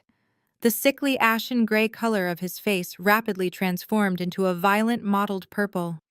The veins in his neck bulged against the stiff collar of his dress shirt. He turned toward Jamal, his hands balling into tight, shaking fists. "You stole from me!" Richard roared, the sheer volume of his voice vibrating the crystal water pitchers on the boardroom table. "You absolute parasite! I brought you into my company. I gave you a vice president title. I stood on a stage 2 days ago and told the entire world you were a financial genius and you were robbing me blind the entire time." Richard lunged forward, grabbing Jamal by the lapels of his custom-tailored suit. He hauled the younger man half out of his chair, spit flying from his lips as he screamed directly into Jamal's face. "I trusted you. You took millions of dollars from my legacy to buy sports cars while I was begging the bank for extensions. I will tear you apart with my bare hands." The two corporate security guards stationed by the door stepped forward, their hands dropping to their utility belts, but I raised a single finger to halt them. I did not want them to intervene. I wanted to watch the syndicate implode. Jamal violently shoved Richard backward, breaking the older man's grip. The terror in Jamal's eyes instantly morphed into a defensive, cornered rage. The smooth, respectful son-in-law persona completely evaporated, replaced by the vicious opportunist he truly was. "Do not you dare play the victim, Richard!" Jamal screamed back, his voice echoing off the oak panels. "You are a dinosaur. Your business model was dead 5 years ago. You were hemorrhaging cash long before I ever got access to the treasury. You did not know how to negotiate a modern supply chain contract, and you did not even know how to open a basic spreadsheet." Jamal pointed a shaking finger at Richard, his chest heaving. "I kept this pathetic company alive on paper. I generated the fake projections that kept the commercial creditors from foreclosing on your house 2 years ago. Yes, I took my cut. I took what I deserved for carrying your dead weight. You were just too stupid and outdated to notice the money was gone." Richard stumbled back as if he had been physically struck, gasping for air. Before he could respond, Vanessa threw herself into the center of the chaos. "You ruined my life!" Vanessa shrieked at Jamal, tears streaming down her face, completely destroying her expensive makeup. She started hitting Jamal in the chest with her fists, completely unhinged. "What about the country club? What about my friends? My entire life is built on that money. You promised me we were rich. You promised me the Maldives. You are going to federal prison and they are going to take everything from me." Jamal grabbed her wrists, roughly pushing her away. "Grow up, Vanessa," he snapped cruelly. "You spent that stolen money faster than I could launder it. You loved the diamonds and the cars, and you never once asked how a regional logistics manager could afford them. You are just as guilty as I am." The perfect elite golden family was tearing itself apart in a frenzy of greed, blame, and sheer panic. They were feral animals fighting over the scraps of a rotting carcass. I stood at the head of the table, my hands resting calmly on the leather binder, watching the spectacle with absolute clinical detachment. For 33 years, they had presented a united front of flawless superiority, completely bonded by their shared disdain for me. But loyalty bought with stolen money is no loyalty at all. The absolute second the funding dried up, they devoured each other. The screaming match reached a fever pitch. Richard was threatening to call the police on his own son-in-law. Jamal was shouting that he would testify against Richard for corporate negligence. Vanessa was sobbing hysterically, sinking to her knees on the imported wool carpet. I had seen enough. I lifted my right hand and brought my palm down flat against the solid mahogany table. The sharp, violent crack of my hand against the wood severed the chaos like a blade. The screaming stopped instantly. Richard, Jamal, and Vanessa froze, their heads snapping toward me. The heavy silence rushed back into the room, leaving them panting and staring at the uneducated dropout who was currently dictating their reality. "You are all entirely missing the point," I said, my voice dropping to a low, lethal register that demanded absolute attention. "You are fighting over a $20 million buyout that no longer exists." Richard blinked, wiping the sweat from his forehead. "What do you mean it no longer exists?" "We signed the term sheets. You have to honor the acquisition. You cannot just cancel a corporate buyout." "I can, and I just did," I replied smoothly. Vanguard Holdings does not pay a $20 million premium for a highly leveraged crime scene. Due to the massive liabilities Jamal created, the offshore embezzlement, and the catastrophic operational debt you completely failed to manage, the valuation of Apex Freight has been aggressively adjusted. I looked over at David. He pulled a single crisp sheet of paper from his briefcase and slid it down the table. It came to a stop directly in front of Richard. "There is no cash payout," I stated, staring directly into my father's terrified eyes. "Vanguard Holdings is acquiring Apex Freight for exactly $1 plus the assumption of your toxic commercial debt. $1. The words hung in the air, a final crushing verdict. I was not just taking their company. I was stripping them of every single cent they thought they were getting, leaving them with absolutely nothing but the clothes on their backs and the catastrophic consequences of their own arrogance. I was not just taking their company. I was stripping them of every single cent they thought they were getting, leaving them with absolutely nothing but the clothes on their backs and the catastrophic consequences of their own arrogance." Richard stared down at the crisp white sheet of paper resting on the mahogany table. His eyes locked onto the bold black ink displaying the purchase price of $1. The concept completely broke his mind. He had walked into this room expecting to be crowned a $20 million victor. He had planned to spend his afternoon browsing luxury real estate listings for a retirement home in Florida. Instead, he was looking at the absolute undeniable evaporation of his entire net worth. He snapped his head up, his face contorting into a mask of desperate, furious denial. He slammed his fist onto the table. "You cannot do this!" Richard spat, his voice trembling with a mixture of rage and terror. "You do not have the power to just alter the terms of a corporate buyout because you are holding a grudge. I will simply tear this paper up. I am walking away from the table. I am still the chief executive officer of this company, and I am officially canceling this acquisition. We will find another buyer." He reached out to grab the paper, fully intending to rip it to shreds, but David was faster. The seasoned legal shark smoothly slid the document out of Richard's reach, slipping it back into the massive leather dossier. "You do not seem to grasp the mechanics of modern corporate law, Richard," David stated, his deep voice carrying a tone of almost pitying condescension. "You cannot walk away from the table. You are already permanently bolted to it." Richard puffed out his chest, trying to project authority he no longer possessed. "The deal is not finalized until the physical closing meeting concludes and the physical ink dries on the master contracts. I have not signed anything today."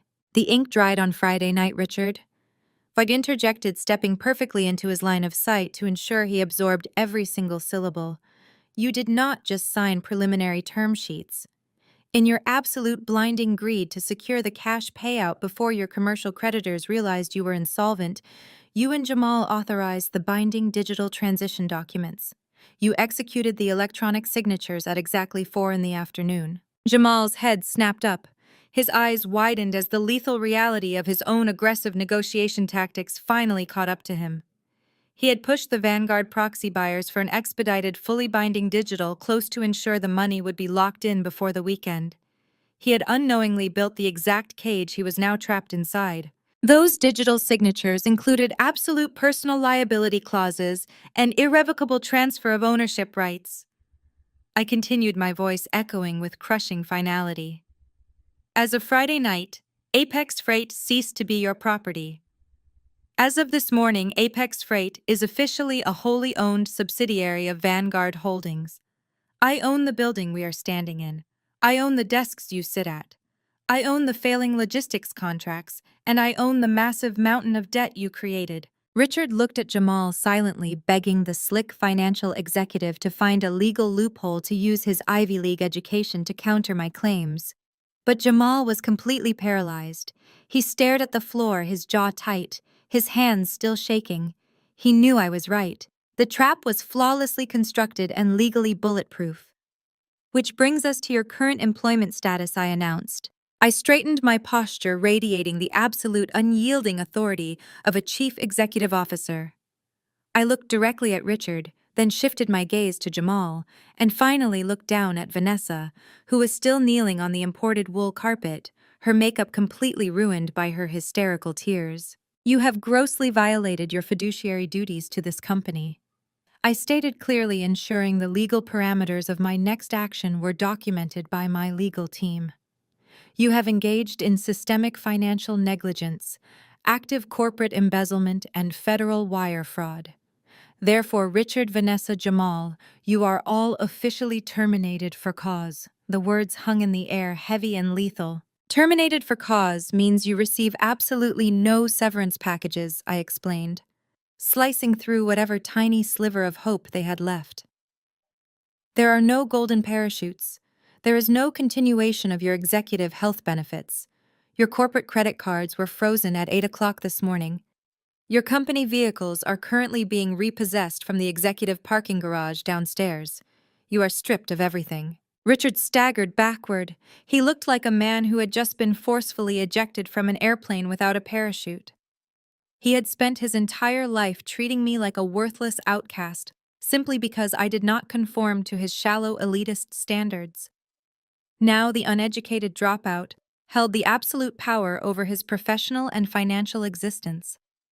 I raised my right hand and snapped my fingers. The sharp sound echoed through the silent boardroom. The four heavily built corporate security guards immediately stepped forward. Their heavy boots thudded against the plush carpet. They moved with coordinated, intimidating precision, completely surrounding my family. Escort them out, I commanded, my voice carrying zero empathy. They have exactly 5 minutes to clear their personal belongings from their desks. They are not to touch a single corporate computer hard drive or financial ledger.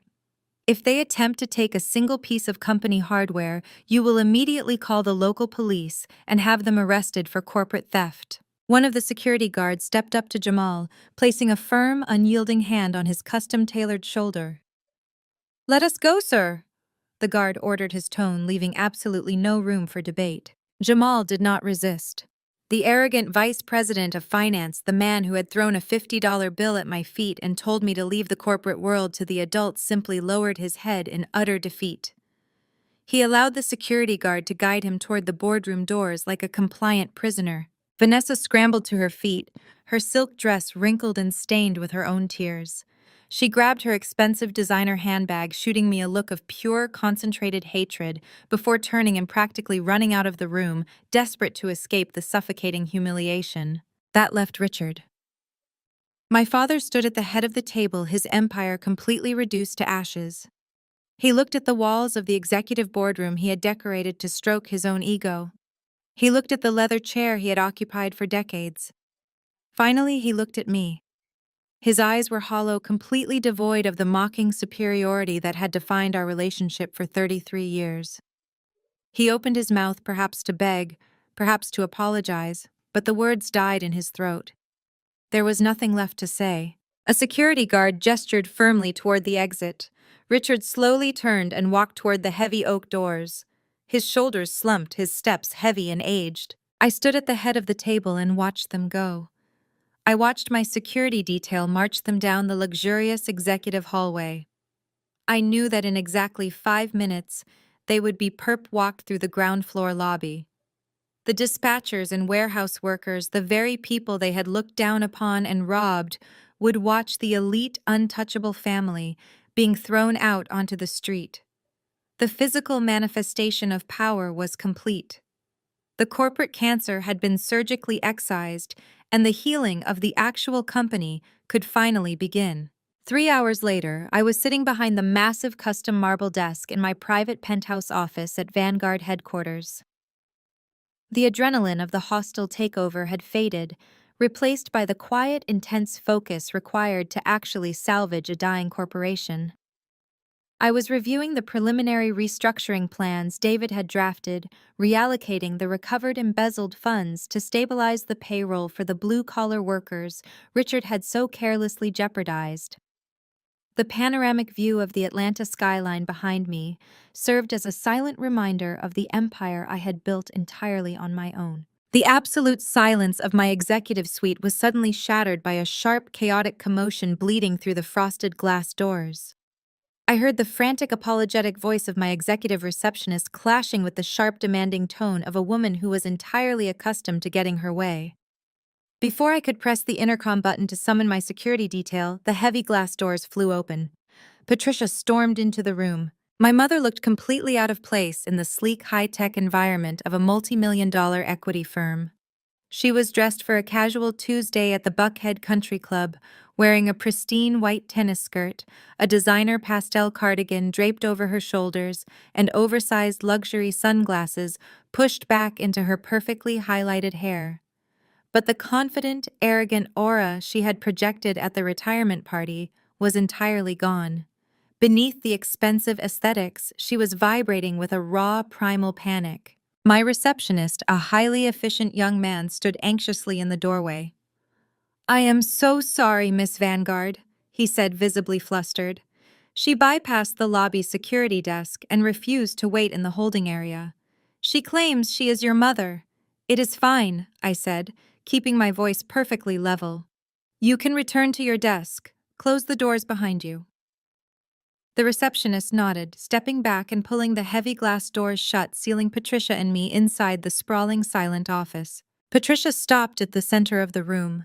She slowly lowered her designer handbag, her eyes widening as she took in the sheer, staggering opulence of my executive suite.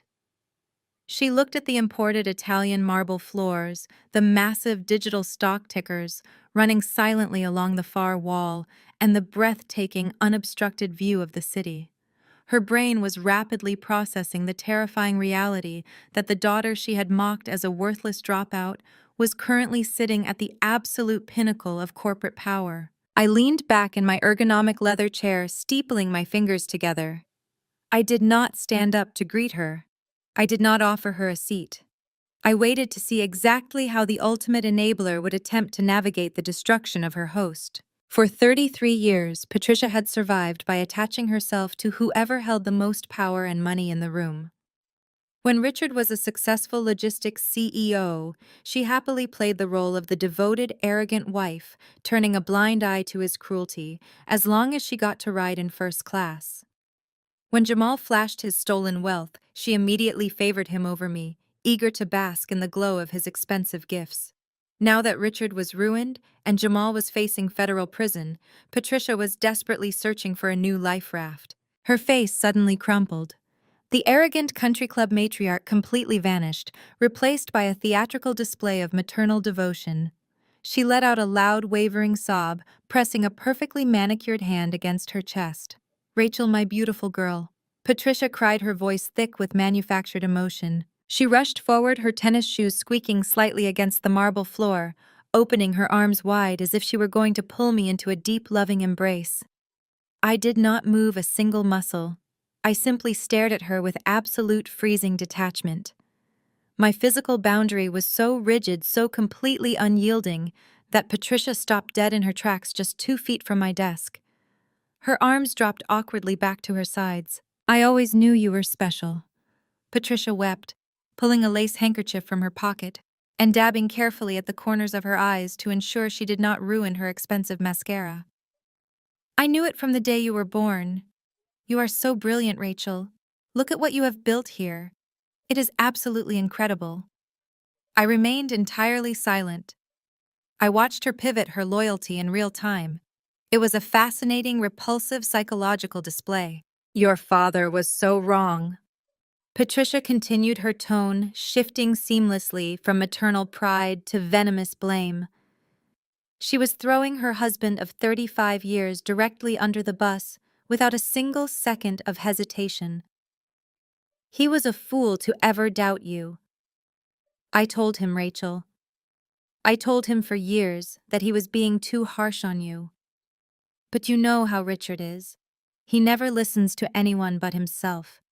He let his ego destroy the family business, and he let that horrible Jamal completely manipulate him. She leaned slightly over my desk, her eyes wide and pleading desperately, trying to establish a bond of shared victimhood. "He came home an hour ago completely broken." Patricia whispered, her voice trembling. "He told me everything. He told me that Vanguard bought the company and fired him. And then the bank called. They froze all our primary credit cards pending a fraud investigation into Jamal's accounts. I went to pay for my weekly facial at the club, and my card declined in front of everyone. It was the most humiliating experience of my entire life. She paused, expecting me to gasp in horror at her minor social inconvenience. I merely blinked. "We have absolutely nothing," Rachel Patricia pleaded, the fake tears spilling over her eyelashes and running down her cheeks. "The company is gone. The cash reserves are gone. We are drowning in debt that Jamal created." But then Richard told me who owned Vanguard Holdings. He told me that my brilliant daughter was the one in charge. Patricia reached out, resting her hands on the edge of my marble desk, offering me a watery, hopeful smile. "You have to help us, Rachel," she said, her voice dropping to a conspiratorial whisper, as if we were co-conspirators planning a minor scheme instead of discussing the catastrophic ruin of our family. "We are blood. We are family. I know you and your father have had your differences, but you cannot leave your own mother out in the cold. I have the massive spring gala at the country club next month. I am on the hosting committee. I cannot just drop out. I need an emergency infusion of cash into my personal checking account to cover the event fees and my wardrobe." The sheer breathtaking audacity of her request hung in the air. She had completely bypassed the fact that her son-in-law was a felon and her husband was bankrupt. She did not care about the hundreds of workers whose jobs had almost been destroyed. The only thing Patricia cared about was maintaining her elite social calendar. She genuinely believed that my hostile takeover was just a dramatic shifting of the family accounts. She thought she could simply transfer her parasitic attachment from Richard directly to me. She expected me to open my corporate treasury and fund her lavish, superficial lifestyle as if nothing had happened.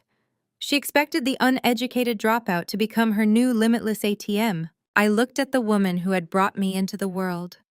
I saw the desperate, calculating greed hiding just beneath her fake tears.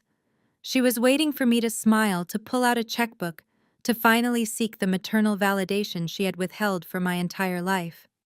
She was about to find out exactly how cold the real world could be. I did not reach for the silver tissue box resting on the corner of my desk. I did not offer her a glass of water. I simply let her stand there, leaning awkwardly over the cold marble, her fake tears drying under the harsh, unyielding silence of the room. The absolute desperation in her eyes was pathetic. For a full minute, the only sound in the executive suite was the faint, rhythmic ticking of the digital stock displays on the far wall. Patricia shifted her weight from one expensive tennis shoe to the other. Her watery, hopeful smile slowly faltered as my icy demeanor failed to thaw. The maternal facade she had hastily glued together in the elevator ride up to my penthouse was beginning to crack under the pressure of my absolute disgust. "Rachel." Patricia prompted, her voice losing its manufactured sweetness and dipping into a nervous, demanding pitch. "Did you hear me? The country club needs the gala deposit by Friday. I am completely locked out of my accounts. I just need a small bridge loan until we get this awful misunderstanding sorted out." I leaned forward, folding my hands neatly on top of the massive restructuring file I had been reviewing. "There is no misunderstanding, Patricia," I said, my voice dropping to a low surgical register. "A misunderstanding implies a lack of clarity. What happened today was crystal clear. Your husband ran a business into the ground because he is incompetent. Your son-in-law stole millions of dollars because he is a criminal. And you lost your credit cards because you attached your entire existence to two arrogant fools." Patricia recoiled as if I had reached across the desk and slapped her. She pulled her hands back from the marble edge, her posture stiffening. "How can you speak to me like that?" She gasped, her tone instantly reverting to the victimhood she weaponized whenever she faced accountability. "I am your mother.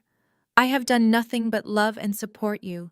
I defended you to your father just this morning." "You did not defend me this morning," I countered flawlessly, slicing through her revisionist history. "You sent me a text message explicitly cutting me off from a $20 million buyout that you genuinely believed was real. You told me not to expect a single dime. You told me I embarrassed the family." Patricia opened her mouth, her face flushing crimson, but her brain completely short-circuited as her own words were weaponized against her. She had completely forgotten about the vicious text message she had sent just a few hours prior, blinded by her urgent need for cash. "And you certainly did not defend me at the retirement party." I continued, my voice echoing with the crushing weight of 33 years of neglect.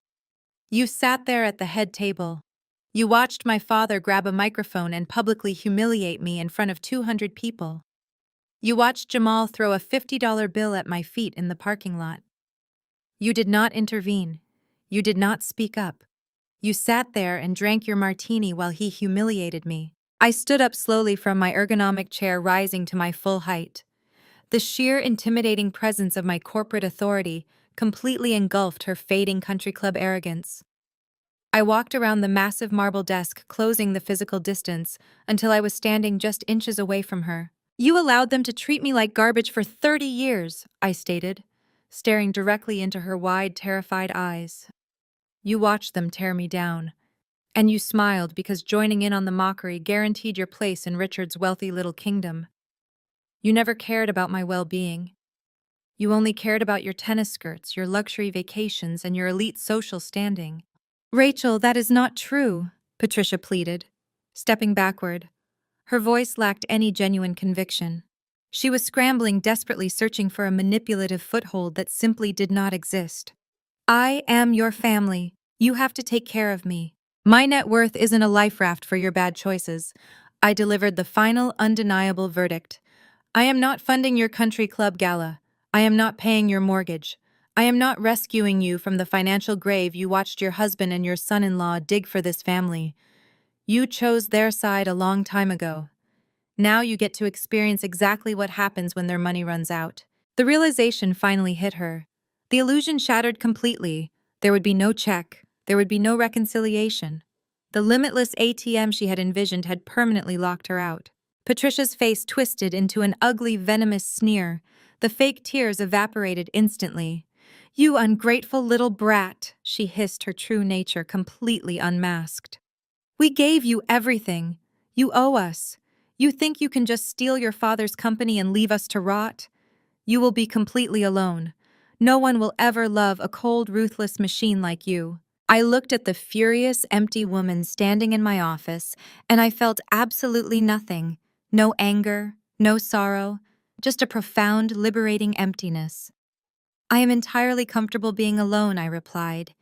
It is certainly better than being surrounded by parasites. I turned my back on her, walked over to the sleek communication console on my desk, and pressed the silver intercom button. Security. I have an unauthorized individual in the executive suite. Please escort her off the premises immediately. You cannot do this to me. Patricia shrieked, her voice echoing violently against the glass doors. I will ruin you. I will tell everyone at the club what you did to your own family. The heavy glass doors opened instantly. Two massive corporate security guards stepped into the room. They did not hesitate. They flanked Patricia, each taking a firm, unyielding grip on her upper arms.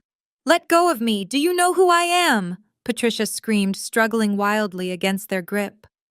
Her designer sunglasses flew off her head and clattered against the marble floor. I am Patricia. I am a member of the Buckhead Country Club. You cannot touch me. The guards completely ignored her hysterical protests. They turned her around and marched her forcefully out of my office. Her shrieks echoed down the quiet executive hallway, growing fainter and fainter as they dragged her toward the elevator banks. She was going to be paraded through the massive glass lobby of Vanguard headquarters, screaming and thrashing, completely stripped of her artificial dignity. I stood alone in my massive, silent penthouse office. I looked down at the designer sunglasses she had left behind on the floor. I stepped around them, walked back to my desk, and sat down in my leather chair. I opened the corporate restructuring file and picked up my pen. The enabler was permanently severed.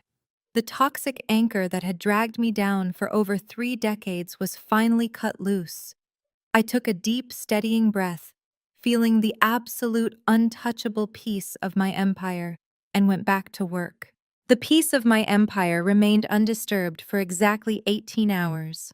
By Tuesday morning, Vanguard Holdings had fully absorbed the rotting carcass of Apex Freight. My restructuring teams were already inside the logistics hub, tearing out the fraudulent infrastructure and establishing actual functional supply chain protocols. I was sitting at my marble desk, drinking a black espresso and reviewing the finalized termination documents for my father and his golden son-in-law, when the secure line on my desk console flashed with an incoming call. It was an unlisted local number. I knew exactly who was on the other end. A cornered animal will always thrash before the end. When a narcissist loses their power, their immediate psychological reflex is to attempt to regain control through threats and intimidation. Jamal had spent the last 24 hours sitting in his heavily mortgaged suburban mansion, watching his corporate credit cards decline and his company vehicles get towed away. The absolute panic had clearly forced him into a state of desperate, reckless delusion. I tapped the speaker button, allowing the call to echo through the silent, glass-walled penthouse office. "Good morning, Jamal," I said, my voice completely flat and devoid of any warmth. "You think you won?" "Rachel," Jamal sneered. His voice was rough, lacking its usual slick, polished cadence. He sounded like a man who had not slept, fueled entirely by adrenaline and desperation. "You think you can just march into that boardroom, steal a multi-million-dollar company out from under your own family, and face absolutely no consequences?" I took a slow sip of my espresso. "I am not facing consequences because I did not steal anything," I corrected him effortlessly. "Vanguard Holdings executed a completely legal, binding corporate acquisition. You signed the paperwork yourself. You handed me the keys. That is not how the media is going to see it." Jamal countered, his tone hardening into a vicious, extortionist threat. He was trying to play his final pathetic card. "You pride yourself on Vanguard's pristine corporate reputation. You operate in the shadows. You do not want public scandals. I have deep contacts at the Atlanta Business Chronicle. I have connections at the major financial news networks." He paused, letting the silence build genuinely, believing he was cornering a multi-million-dollar chief executive officer. "I have already drafted the press release," Jamal continued, his arrogance temporarily flaring back to life. "It details exactly how the vindictive estranged daughter of Richard orchestrated a hostile, illegal corporate raid to destroy her own family's legacy. It highlights how you maliciously terminated a minority executive without cause to satisfy your own bitter jealousy. By tomorrow morning, Vanguard Holdings will be drowning in terrible public relations. Your investors will panic. Your board will question your leadership. I will drag your corporate empire through the absolute mud." I leaned back in my ergonomic chair. The sheer breathtaking stupidity of his strategy was almost impressive. He was a man who had stolen over $4 million through offshore shell companies, and his grand survival plan was to invite the media to look at the books. "Extortion is a very dangerous game to play when you are holding a losing hand, Jamal," I stated smoothly. "What is your asking price?" $2 million, Jamal demanded instantly. He did not even hesitate. The number was ready on his tongue, a desperate calculation to cover his immediate debts and flee the fallout. "I want a $2 million severance package wired directly to my private offshore account by noon today. In exchange, you get a full non-disclosure agreement. I keep quiet, I delete the press release, and you get to keep your pristine corporate reputation. It is a bargain, Rachel. Pay me or I burn you to the ground." I looked at the digital clock on my desk console. It was 9 in the morning. The timing was absolutely perfect. I allowed a slow, chilling smile to spread across my face. I did not feel threatened. I felt the profound, deeply satisfying thrill of a predator watching the trap snap permanently shut. "Jamal," I said, my voice dropping to a low, lethal whisper that carried the absolute weight of a financial execution. "Did you think an uneducated dropout wouldn't audit the tax returns?" The line went dead silent. "Did you really believe I was just going to fire you and let you walk away to a beach in the Maldives?" I asked rhetorically, dismantling his entire existence. "You committed massive systemic wire fraud. You embezzled corporate funds. You falsified federal tax documents to hide your ghost vendors. You did not just steal from my father, you stole across state lines using commercial banking infrastructure." "You have no proof of that," Jamal stammered, his voice suddenly cracking, the slick extortionist persona evaporating into thin air. "You are bluffing." "I never bluff," I replied coldly.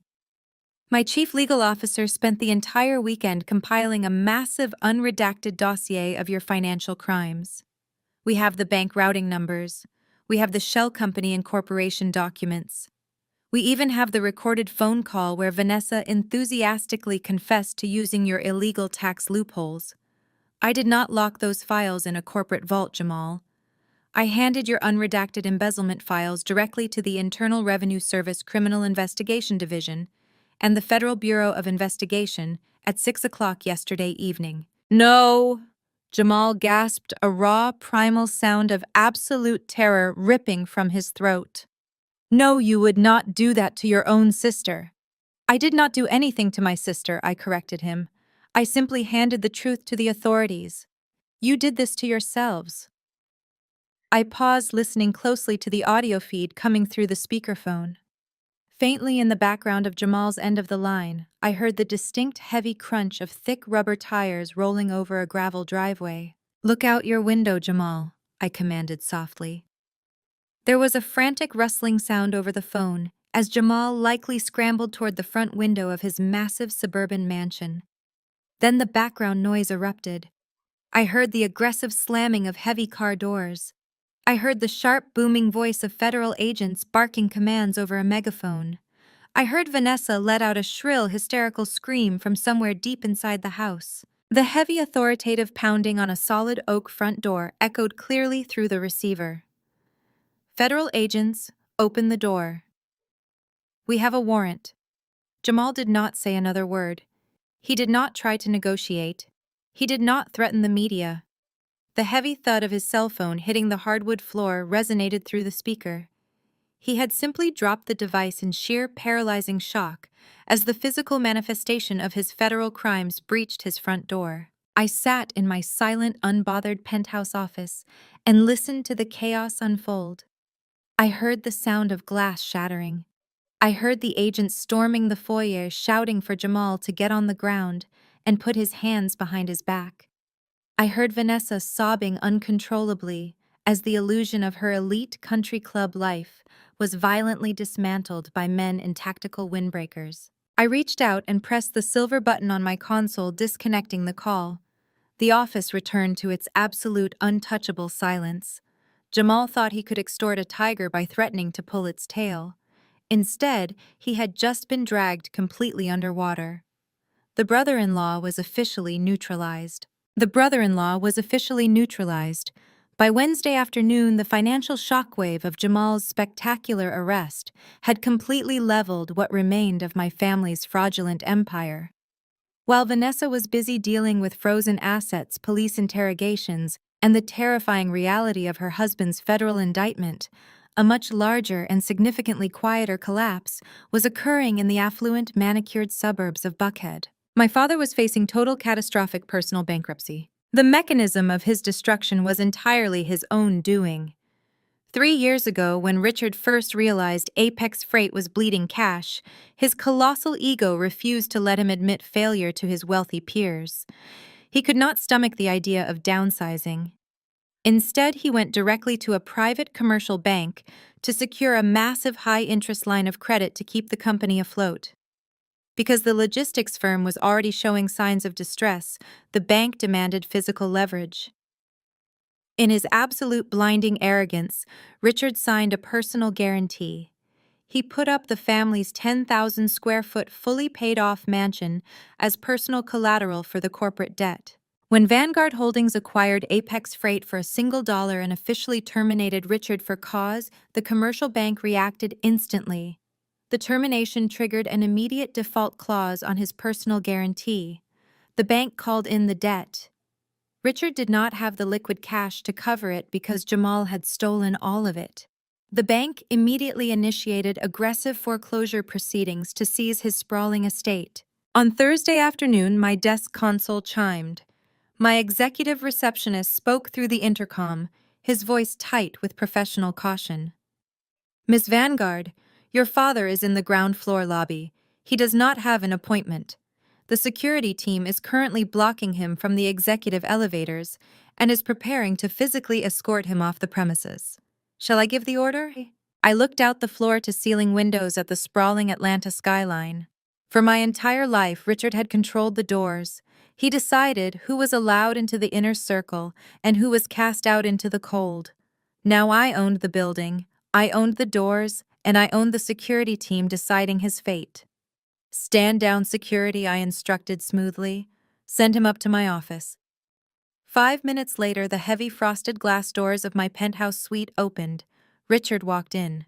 The visual transformation of the man was absolutely staggering. At the retirement party just a few days prior, he had stood on a brightly lit stage in a custom tuxedo, radiating the invincible, arrogant energy of a corporate king. The man standing in my office today was a broken, hollow shell. He was wearing a rumpled gray suit that looked like he had slept in it. He wore no tie and his collar was unbuttoned. His face was pale, his eyes were bloodshot with dark, heavy bags beneath them, and his shoulders were slumped forward, as if the physical weight of his failure was crushing his spine. He looked frail. He looked entirely defeated. He stopped a few feet away from my massive marble desk. He did not puff out his chest. He did not attempt to bark orders or assert his patriarchal dominance. He simply stood there, his hands trembling slightly at his sides. Rachel, Richard rasped his voice barely above a hoarse whisper. I did not stand up. I remained perfectly seated in my ergonomic leather chair, my hands folded neatly on top of the desk. I looked at him with the cold, clinical detachment of a bank auditor evaluating a depreciated asset. Security usually requires an appointment, Richard. I said, my voice completely devoid of emotion. To what do I owe the interruption? He swallowed hard, his Adam's apple bobbing nervously in his throat. He looked around the breathtaking opulence of my executive suite, the reality of my unyielding power pressing down on him from every angle. I lost everything, Richard confessed, the words tearing out of him like jagged pieces of glass. The bank called the loans this morning. When you fired me and assumed the corporate debt, the commercial lenders triggered the personal liability clauses on the mezzanine credit lines. They froze my checking accounts. They froze my retirement funds. He took a ragged, desperate breath, forcing himself to maintain eye contact with me. They are foreclosing on the house, Rachel, he said, his voice breaking. The bank is seizing the estate by the end of the week. Your mother and I have absolutely nowhere to go. My country club friends will not even return my phone calls. The entire social circle knows about Jamal's arrest. We are completely ruined. I let his confession hang in the silent air of the penthouse. The irony was so rich, so deeply poetic that it felt scripted. You stood on a stage with a microphone in your hand, I reminded him, my tone perfectly even slicing through the quiet room. You pointed at me in front of 200 people and laughed. You proudly introduced me as your worthless, uneducated daughter who freeloaded off the family name. You told the world I had no future. Richard flinched, closing his eyes as the devastating memory of his own arrogance was thrown directly back into his face. I was wrong, he whispered, a single tear escaping and tracking down his weathered cheek. I was so arrogant. I was a fool, Rachel. Please, I am begging you. He took a step forward, his hands clasped together in front of his chest. You are the sole owner of Vanguard Holdings. You have hundreds of millions of dollars in liquid capital. I know you hate me, and I know I deserve it. But please do not let them throw your mother and me out onto the street. Buy the house from the bank. Pay off the lien. Let us stay in our home. I will do whatever you want. I will sign whatever you need me to sign. Just save us. I stared at him in complete silence. The pressure of my cold, unyielding gaze finally broke the last remaining pillar of his massive ego. The proud chief executive officer, the arrogant country club patriarch, completely collapsed. Richard's knees buckled. He dropped heavily onto the imported Italian marble floor of my office. He knelt right in front of my desk, bowing his head, his hands gripping the edge of the cold stone. A harsh, agonizing sob ripped through his chest as he wept at my feet. Please, Rachel. Richard sobbed, his voice echoing pathetically against the glass walls. I am on my knees. I am begging you. Do not take my home. I looked down at the man who had tormented me, belittled me, and treated me like an absolute failure for over 30 years. He had finally been reduced to his true pathetic essence. I did not feel a single ounce of pity. I felt the pure, unadulterated clarity of absolute victory. The power dynamic was entirely reversed, and he had just handed me the perfect flawless mechanism to execute my final act of karma. "I will buy the house," I said softly. Richard looked up from the floor, his tear-streaked face suddenly glowing with desperate, pathetic hope. He thought his begging had worked. He thought the worthless daughter was finally going to rescue her king. He had absolutely no idea what I was about to do to him. He had absolutely no idea what I was about to do to him. Richard let out a massive, shuddering exhale that seemed to deflate his entire body. The tension that had been crushing his spine vanished in an instant. He reached up with trembling hands and wiped the tears from his weathered cheeks, letting out a wet, pathetic laugh of pure relief. He grabbed the edge of my marble desk and slowly pulled himself up from the floor, his knees popping in the quiet room. "Oh, Rachel." Richard gasped, his voice thick with overwhelming gratitude. "Thank you. Thank you so much. I knew you had a good heart. I knew you would not let your own parents be thrown out onto the street." He leaned heavily against the desk, a genuine relieved smile finally breaking through his mask of absolute defeat. He was already rewriting the narrative in his head. In his mind, he had successfully utilized his paternal authority, humbling himself just enough to secure the multi-million-dollar life raft he desperately needed. He thought the transaction was an act of filial obedience. He genuinely believed that by agreeing to buy the house, I was agreeing to fund his continued existence within it. "I will call your mother the second I get out of this building." Richard continued, his energy rapidly returning as his massive ego began to reinflate. "Patricia will be so thrilled. This whole nightmare with the bank has been destroying her. You just saved the family estate, Rachel. We can keep the house, we can maintain our memberships, and we can finally put all this ugly business with Jamal behind us. You can even come over for Sunday dinners again. We will be a real family." I sat perfectly still in my ergonomic leather chair, watching him construct a beautiful, elaborate fantasy. I did not interrupt him. I wanted him to climb all the way to the very peak of his false hope. I wanted him to feel completely safe, secure, and victorious. I reached out and pressed the silver intercom button on my console. "David," I said, keeping my voice perfectly flat, "please bring in the foreclosure buyout portfolio for the Buckhead estate, and bring the secondary addendum we discussed this morning." "Right away," Rachel. David replied through the speaker. Richard stood up a little straighter, adjusting the collar of his rumpled suit. He offered me an approving nod, clearly pleased that I was executing his rescue with such professional efficiency. He thought David was simply the hired help rushing to complete my fatherly directives. The heavy glass doors of my penthouse office swung open. David walked in carrying two sleek black leather folders. He completely ignored Richard moving with his usual predatory grace and placed the folders directly on the center of my marble desk. The first folder contains the expedited cash buyout agreement with the commercial bank. David explained, opening the cover to reveal a stack of dense legal contracts. "We are bypassing the standard foreclosure auction. Vanguard Holdings is purchasing the estate outright, clearing the corporate lien in full. The bank has already approved the immediate transfer of the deed upon your signature." Richard clapped his hands together, letting out another sigh of relief. "Excellent work, David," Richard said, attempting to sound like the chief executive officer he used to be. "It is a brilliant piece of real estate. You are making a very smart investment for the family." David did not even look at him. He simply handed me a solid gold fountain pen. I took the pen and leaned over the documents. I signed my name with bold, sweeping strokes on the designated lines.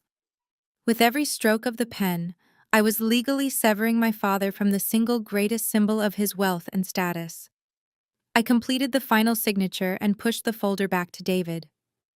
"It is done," David confirmed, closing the folder with a sharp, satisfying snap. "The wire transfer will clear in 10 minutes. Vanguard Holdings is now the sole legal owner of the Buckhead estate." Richard beamed, his eyes shining with renewed arrogance. He thought he had won. He thought his tears had magically erased decades of abuse and neglect. "I am so proud of you, Rachel," Richard said, placing his hands proudly on his hips. "You really stepped up today.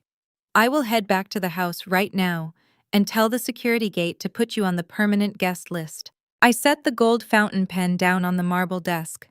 The sharp click of the metal against the stone echoed loudly in the room.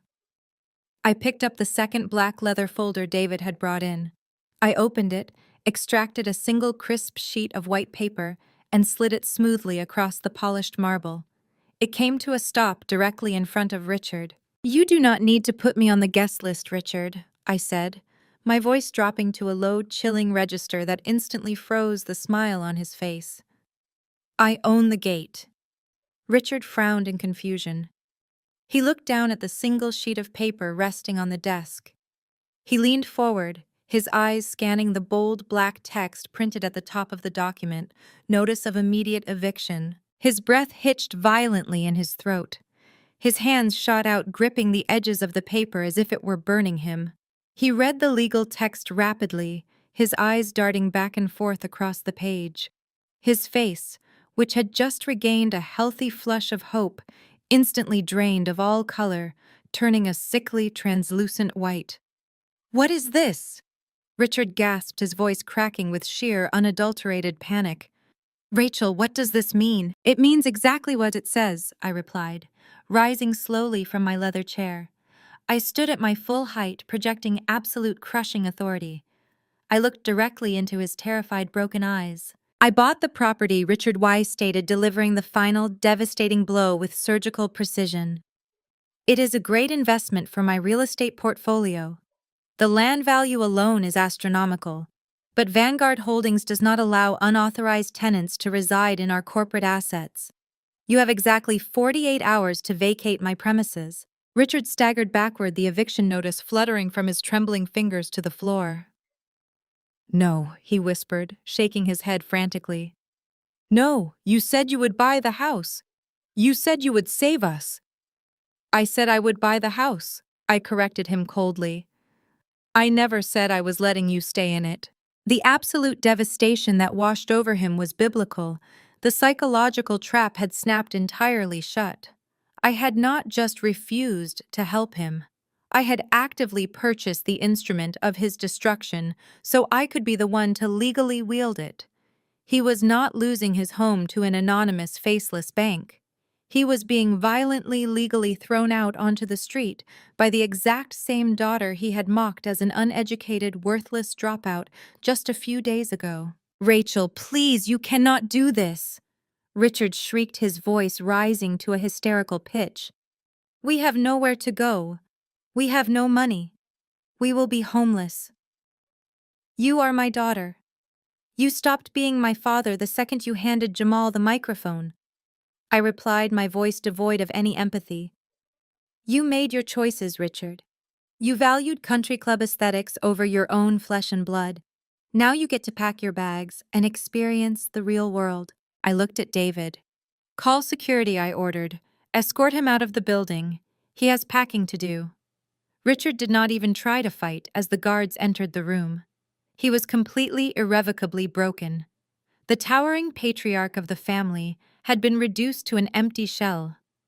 He stared blankly at the floor as the guards took his arms and guided him toward the glass doors, facing the absolute certainty of his own ruin. 48 hours later, the Georgia sun beat down mercilessly on the pristine manicured lawns of the Buckhead estate.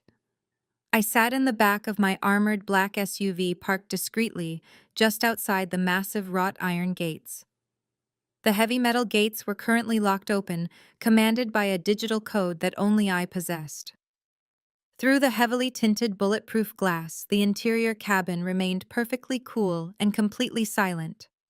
I rested my hands on my lap, watching the physical manifestation of their absolute downfall unfold in real time. Parked awkwardly on the sweeping circular cobblestone driveway was a faded, dented orange U-Haul truck. It looked entirely out of place, a glaring, ugly scar against the magnificent architecture of the 10,000-square-foot mansion. There were no professional moving crews in sight. There were no white-glove relocation services carefully wrapping antique furniture in protective foam. When the commercial bank froze Richard's remaining accounts and Vanguard Holdings officially took possession of the property, they were left with absolutely zero liquid cash. They could not afford to hire help. The elite, untouchable family had been reduced to performing their own manual labor. Richard stumbled out of the grand double mahogany front doors. The man who had spent decades playing the role of a corporate king was now struggling beneath the weight of 3 cheap, flimsy cardboard boxes. He was still wearing the same rumpled gray suit trousers from my office, his dress shirt untucked and stained with dark patches of sweat. His face was a deep, unhealthy crimson. He dragged his feet across the cobblestones, his breathing ragged and shallow. Every step he took was a humiliating physical reminder of the empire he had actively driven into the ground.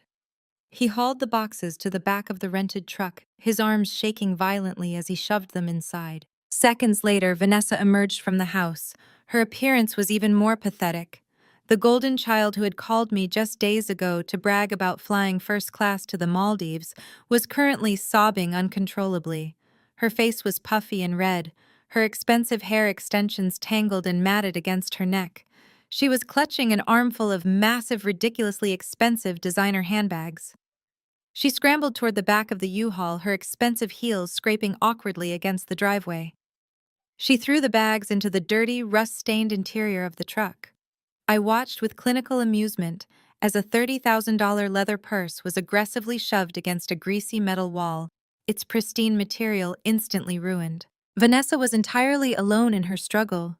Jamal was nowhere to be seen. At that exact moment, her brilliant financial genius of a husband was sitting in a cold concrete federal holding cell in downtown Atlanta.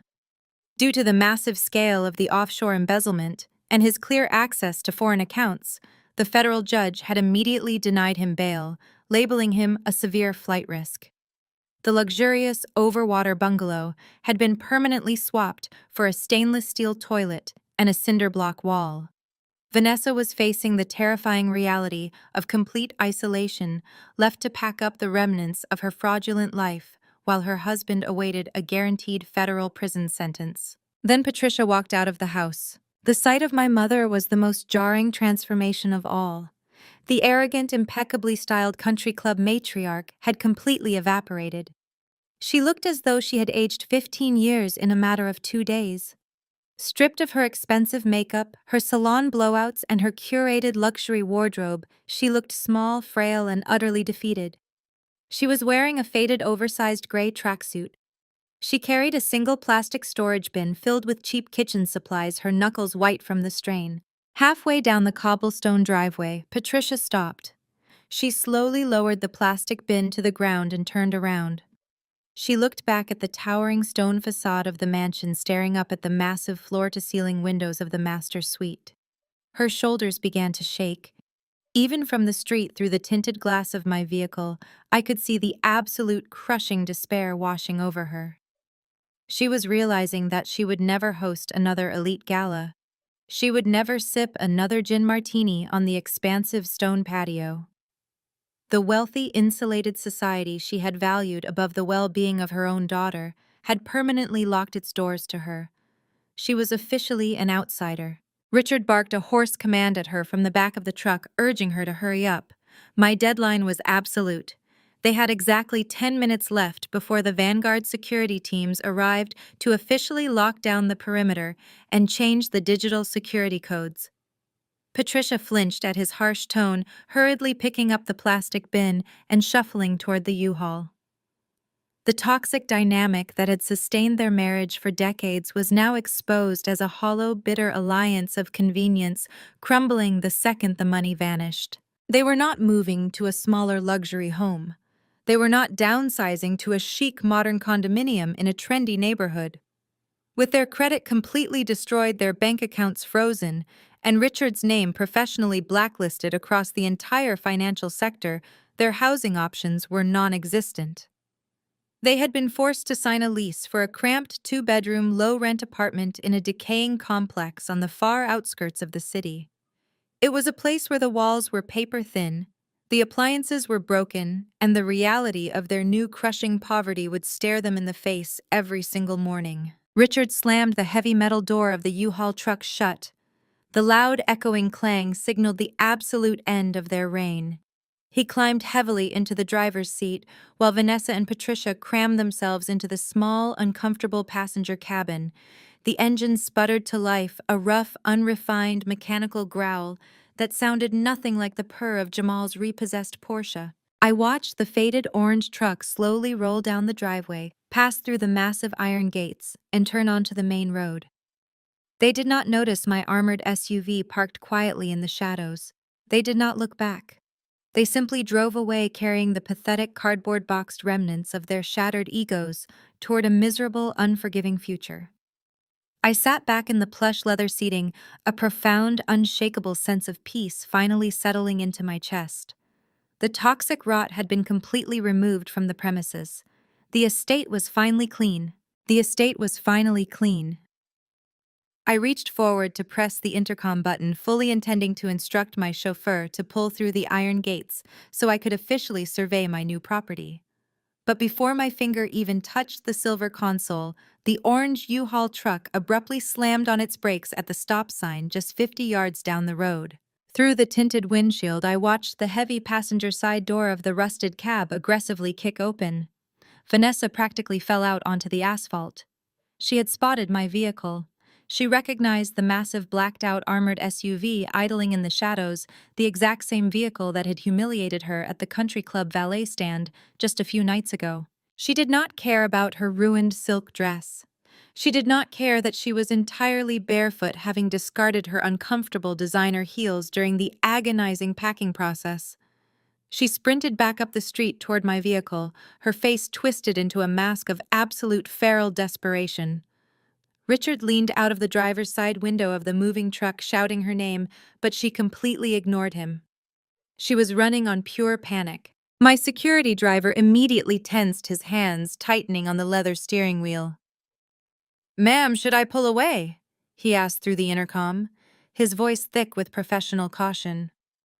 "No," I replied, keeping my eyes locked on the frantic woman sprinting toward us. "Let her arrive."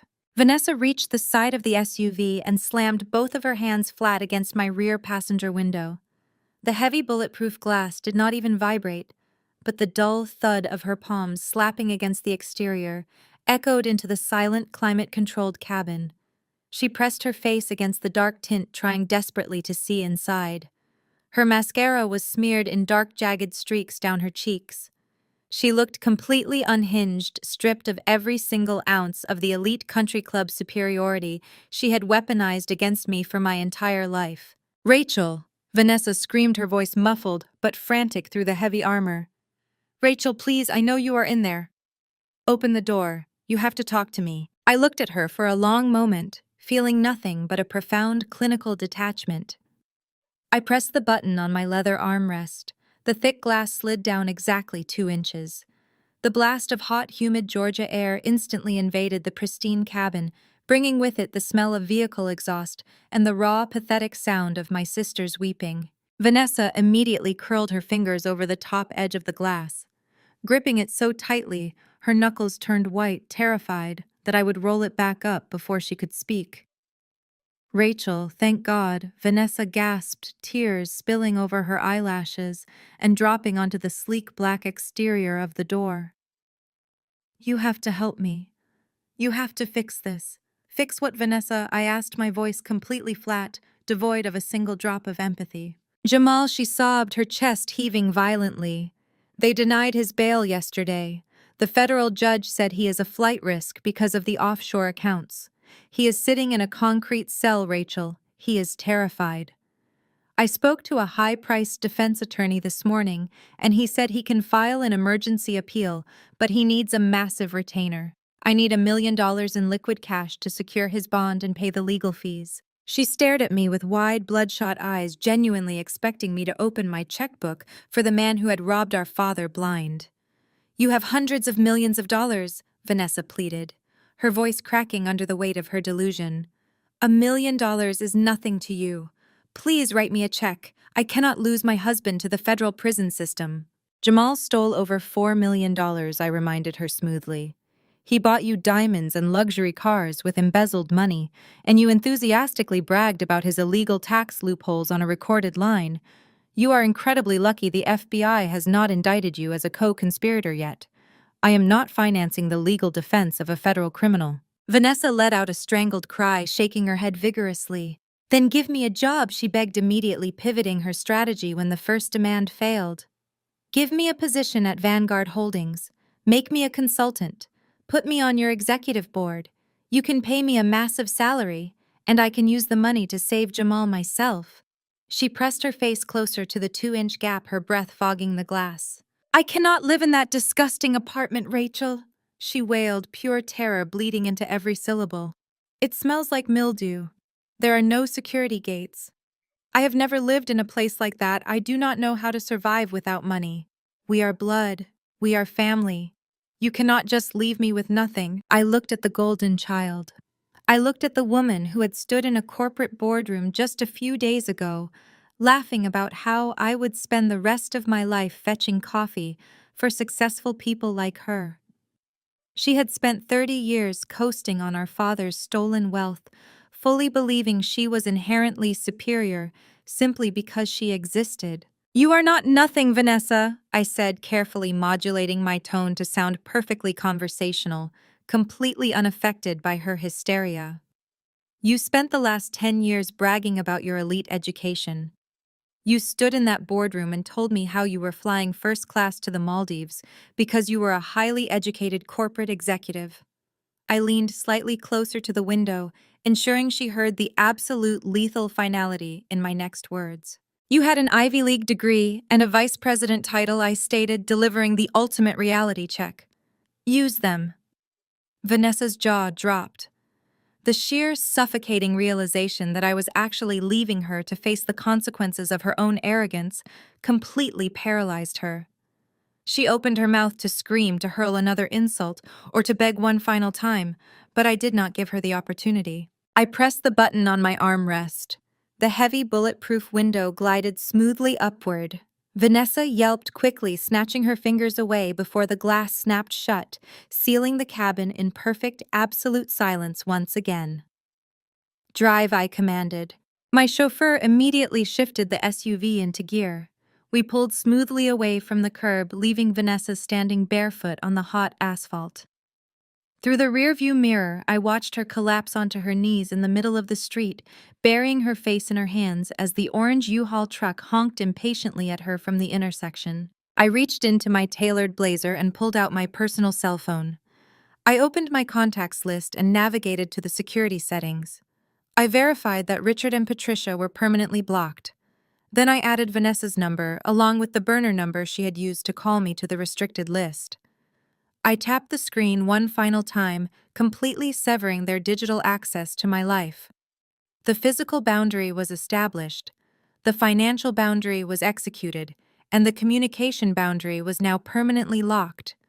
I placed the phone back into my pocket, leaned back into the luxurious leather seat, and watched the massive iron gates of my new estate swing open to welcome me home. 6 months have passed since the heavy iron gates of the Buckhead estate closed behind my armored SUV, officially sealing my toxic past away forever. Today, the morning sun hits the massive floor-to-ceiling windows of the Vanguard Holdings executive boardroom, casting a brilliant golden light across the polished mahogany. I stand at the head of the table holding a ceramic mug of black espresso, looking out over the sprawling Atlanta skyline. The city below is a grid of endless motion and corporate ambition, but up here in the penthouse suite of my empire, the atmosphere is absolutely serene. There is no manufactured drama. There is no screaming, no desperate extortion attempts, and absolutely no arrogant posturing. There is only the quiet, rhythmic hum of massive, untouchable success. I take a sip of my espresso and look down at the finalized quarterly reports resting on my desk. Apex Freight, the regional logistics company that my father nearly drove into a permanent grave, has been entirely reborn. When Vanguard Holdings took ownership for $1, we did not just liquidate the remaining assets and walk away. We surgically excised the corporate cancer. My restructuring team spent the last 6 months aggressively auditing the supply chain, renegotiating the outdated hauling contracts, and establishing rigorous, transparent financial protocols. By plugging the massive holes Jamal created and removing Richard's catastrophic ego from the executive suite, we stabilized the company's cash flow within 90 days. We did not just save a failing business. We saved the livelihoods of over 300 blue-collar workers. The dispatchers, the warehouse staff, and the drivers, the exact people Richard and Jamal viewed as expendable peasants, are now receiving comprehensive health benefits, fair wages, and secure pensions. True corporate power is not about buying expensive sports cars with stolen funds to impress country club strangers. True power is building a sustainable infrastructure that actually supports human life. As for the architects of that near collapse, the justice system handled them with the exact level of mercy they showed me at the country club. Jamal did not get his emergency appeal. When the federal prosecutors laid out the unredacted embezzlement files, the offshore routing numbers, and the recorded phone call, my legal team provided his high-priced defense attorney, advised him to surrender immediately. Facing a guaranteed 20-year sentence if he dared to take the case to trial, Jamal took a brutal plea deal. He pleaded guilty to multiple counts of federal wire fraud, corporate embezzlement, and tax evasion. He is currently serving an 8-year sentence in a medium-security federal penitentiary. The slick, arrogant vice president of finance who threw a $50 bill at my feet is now making 40 cents an hour scrubbing cafeteria floors. Vanessa completely stripped of her stolen wealth, and her criminal husband was forced to face the real world she so deeply despised.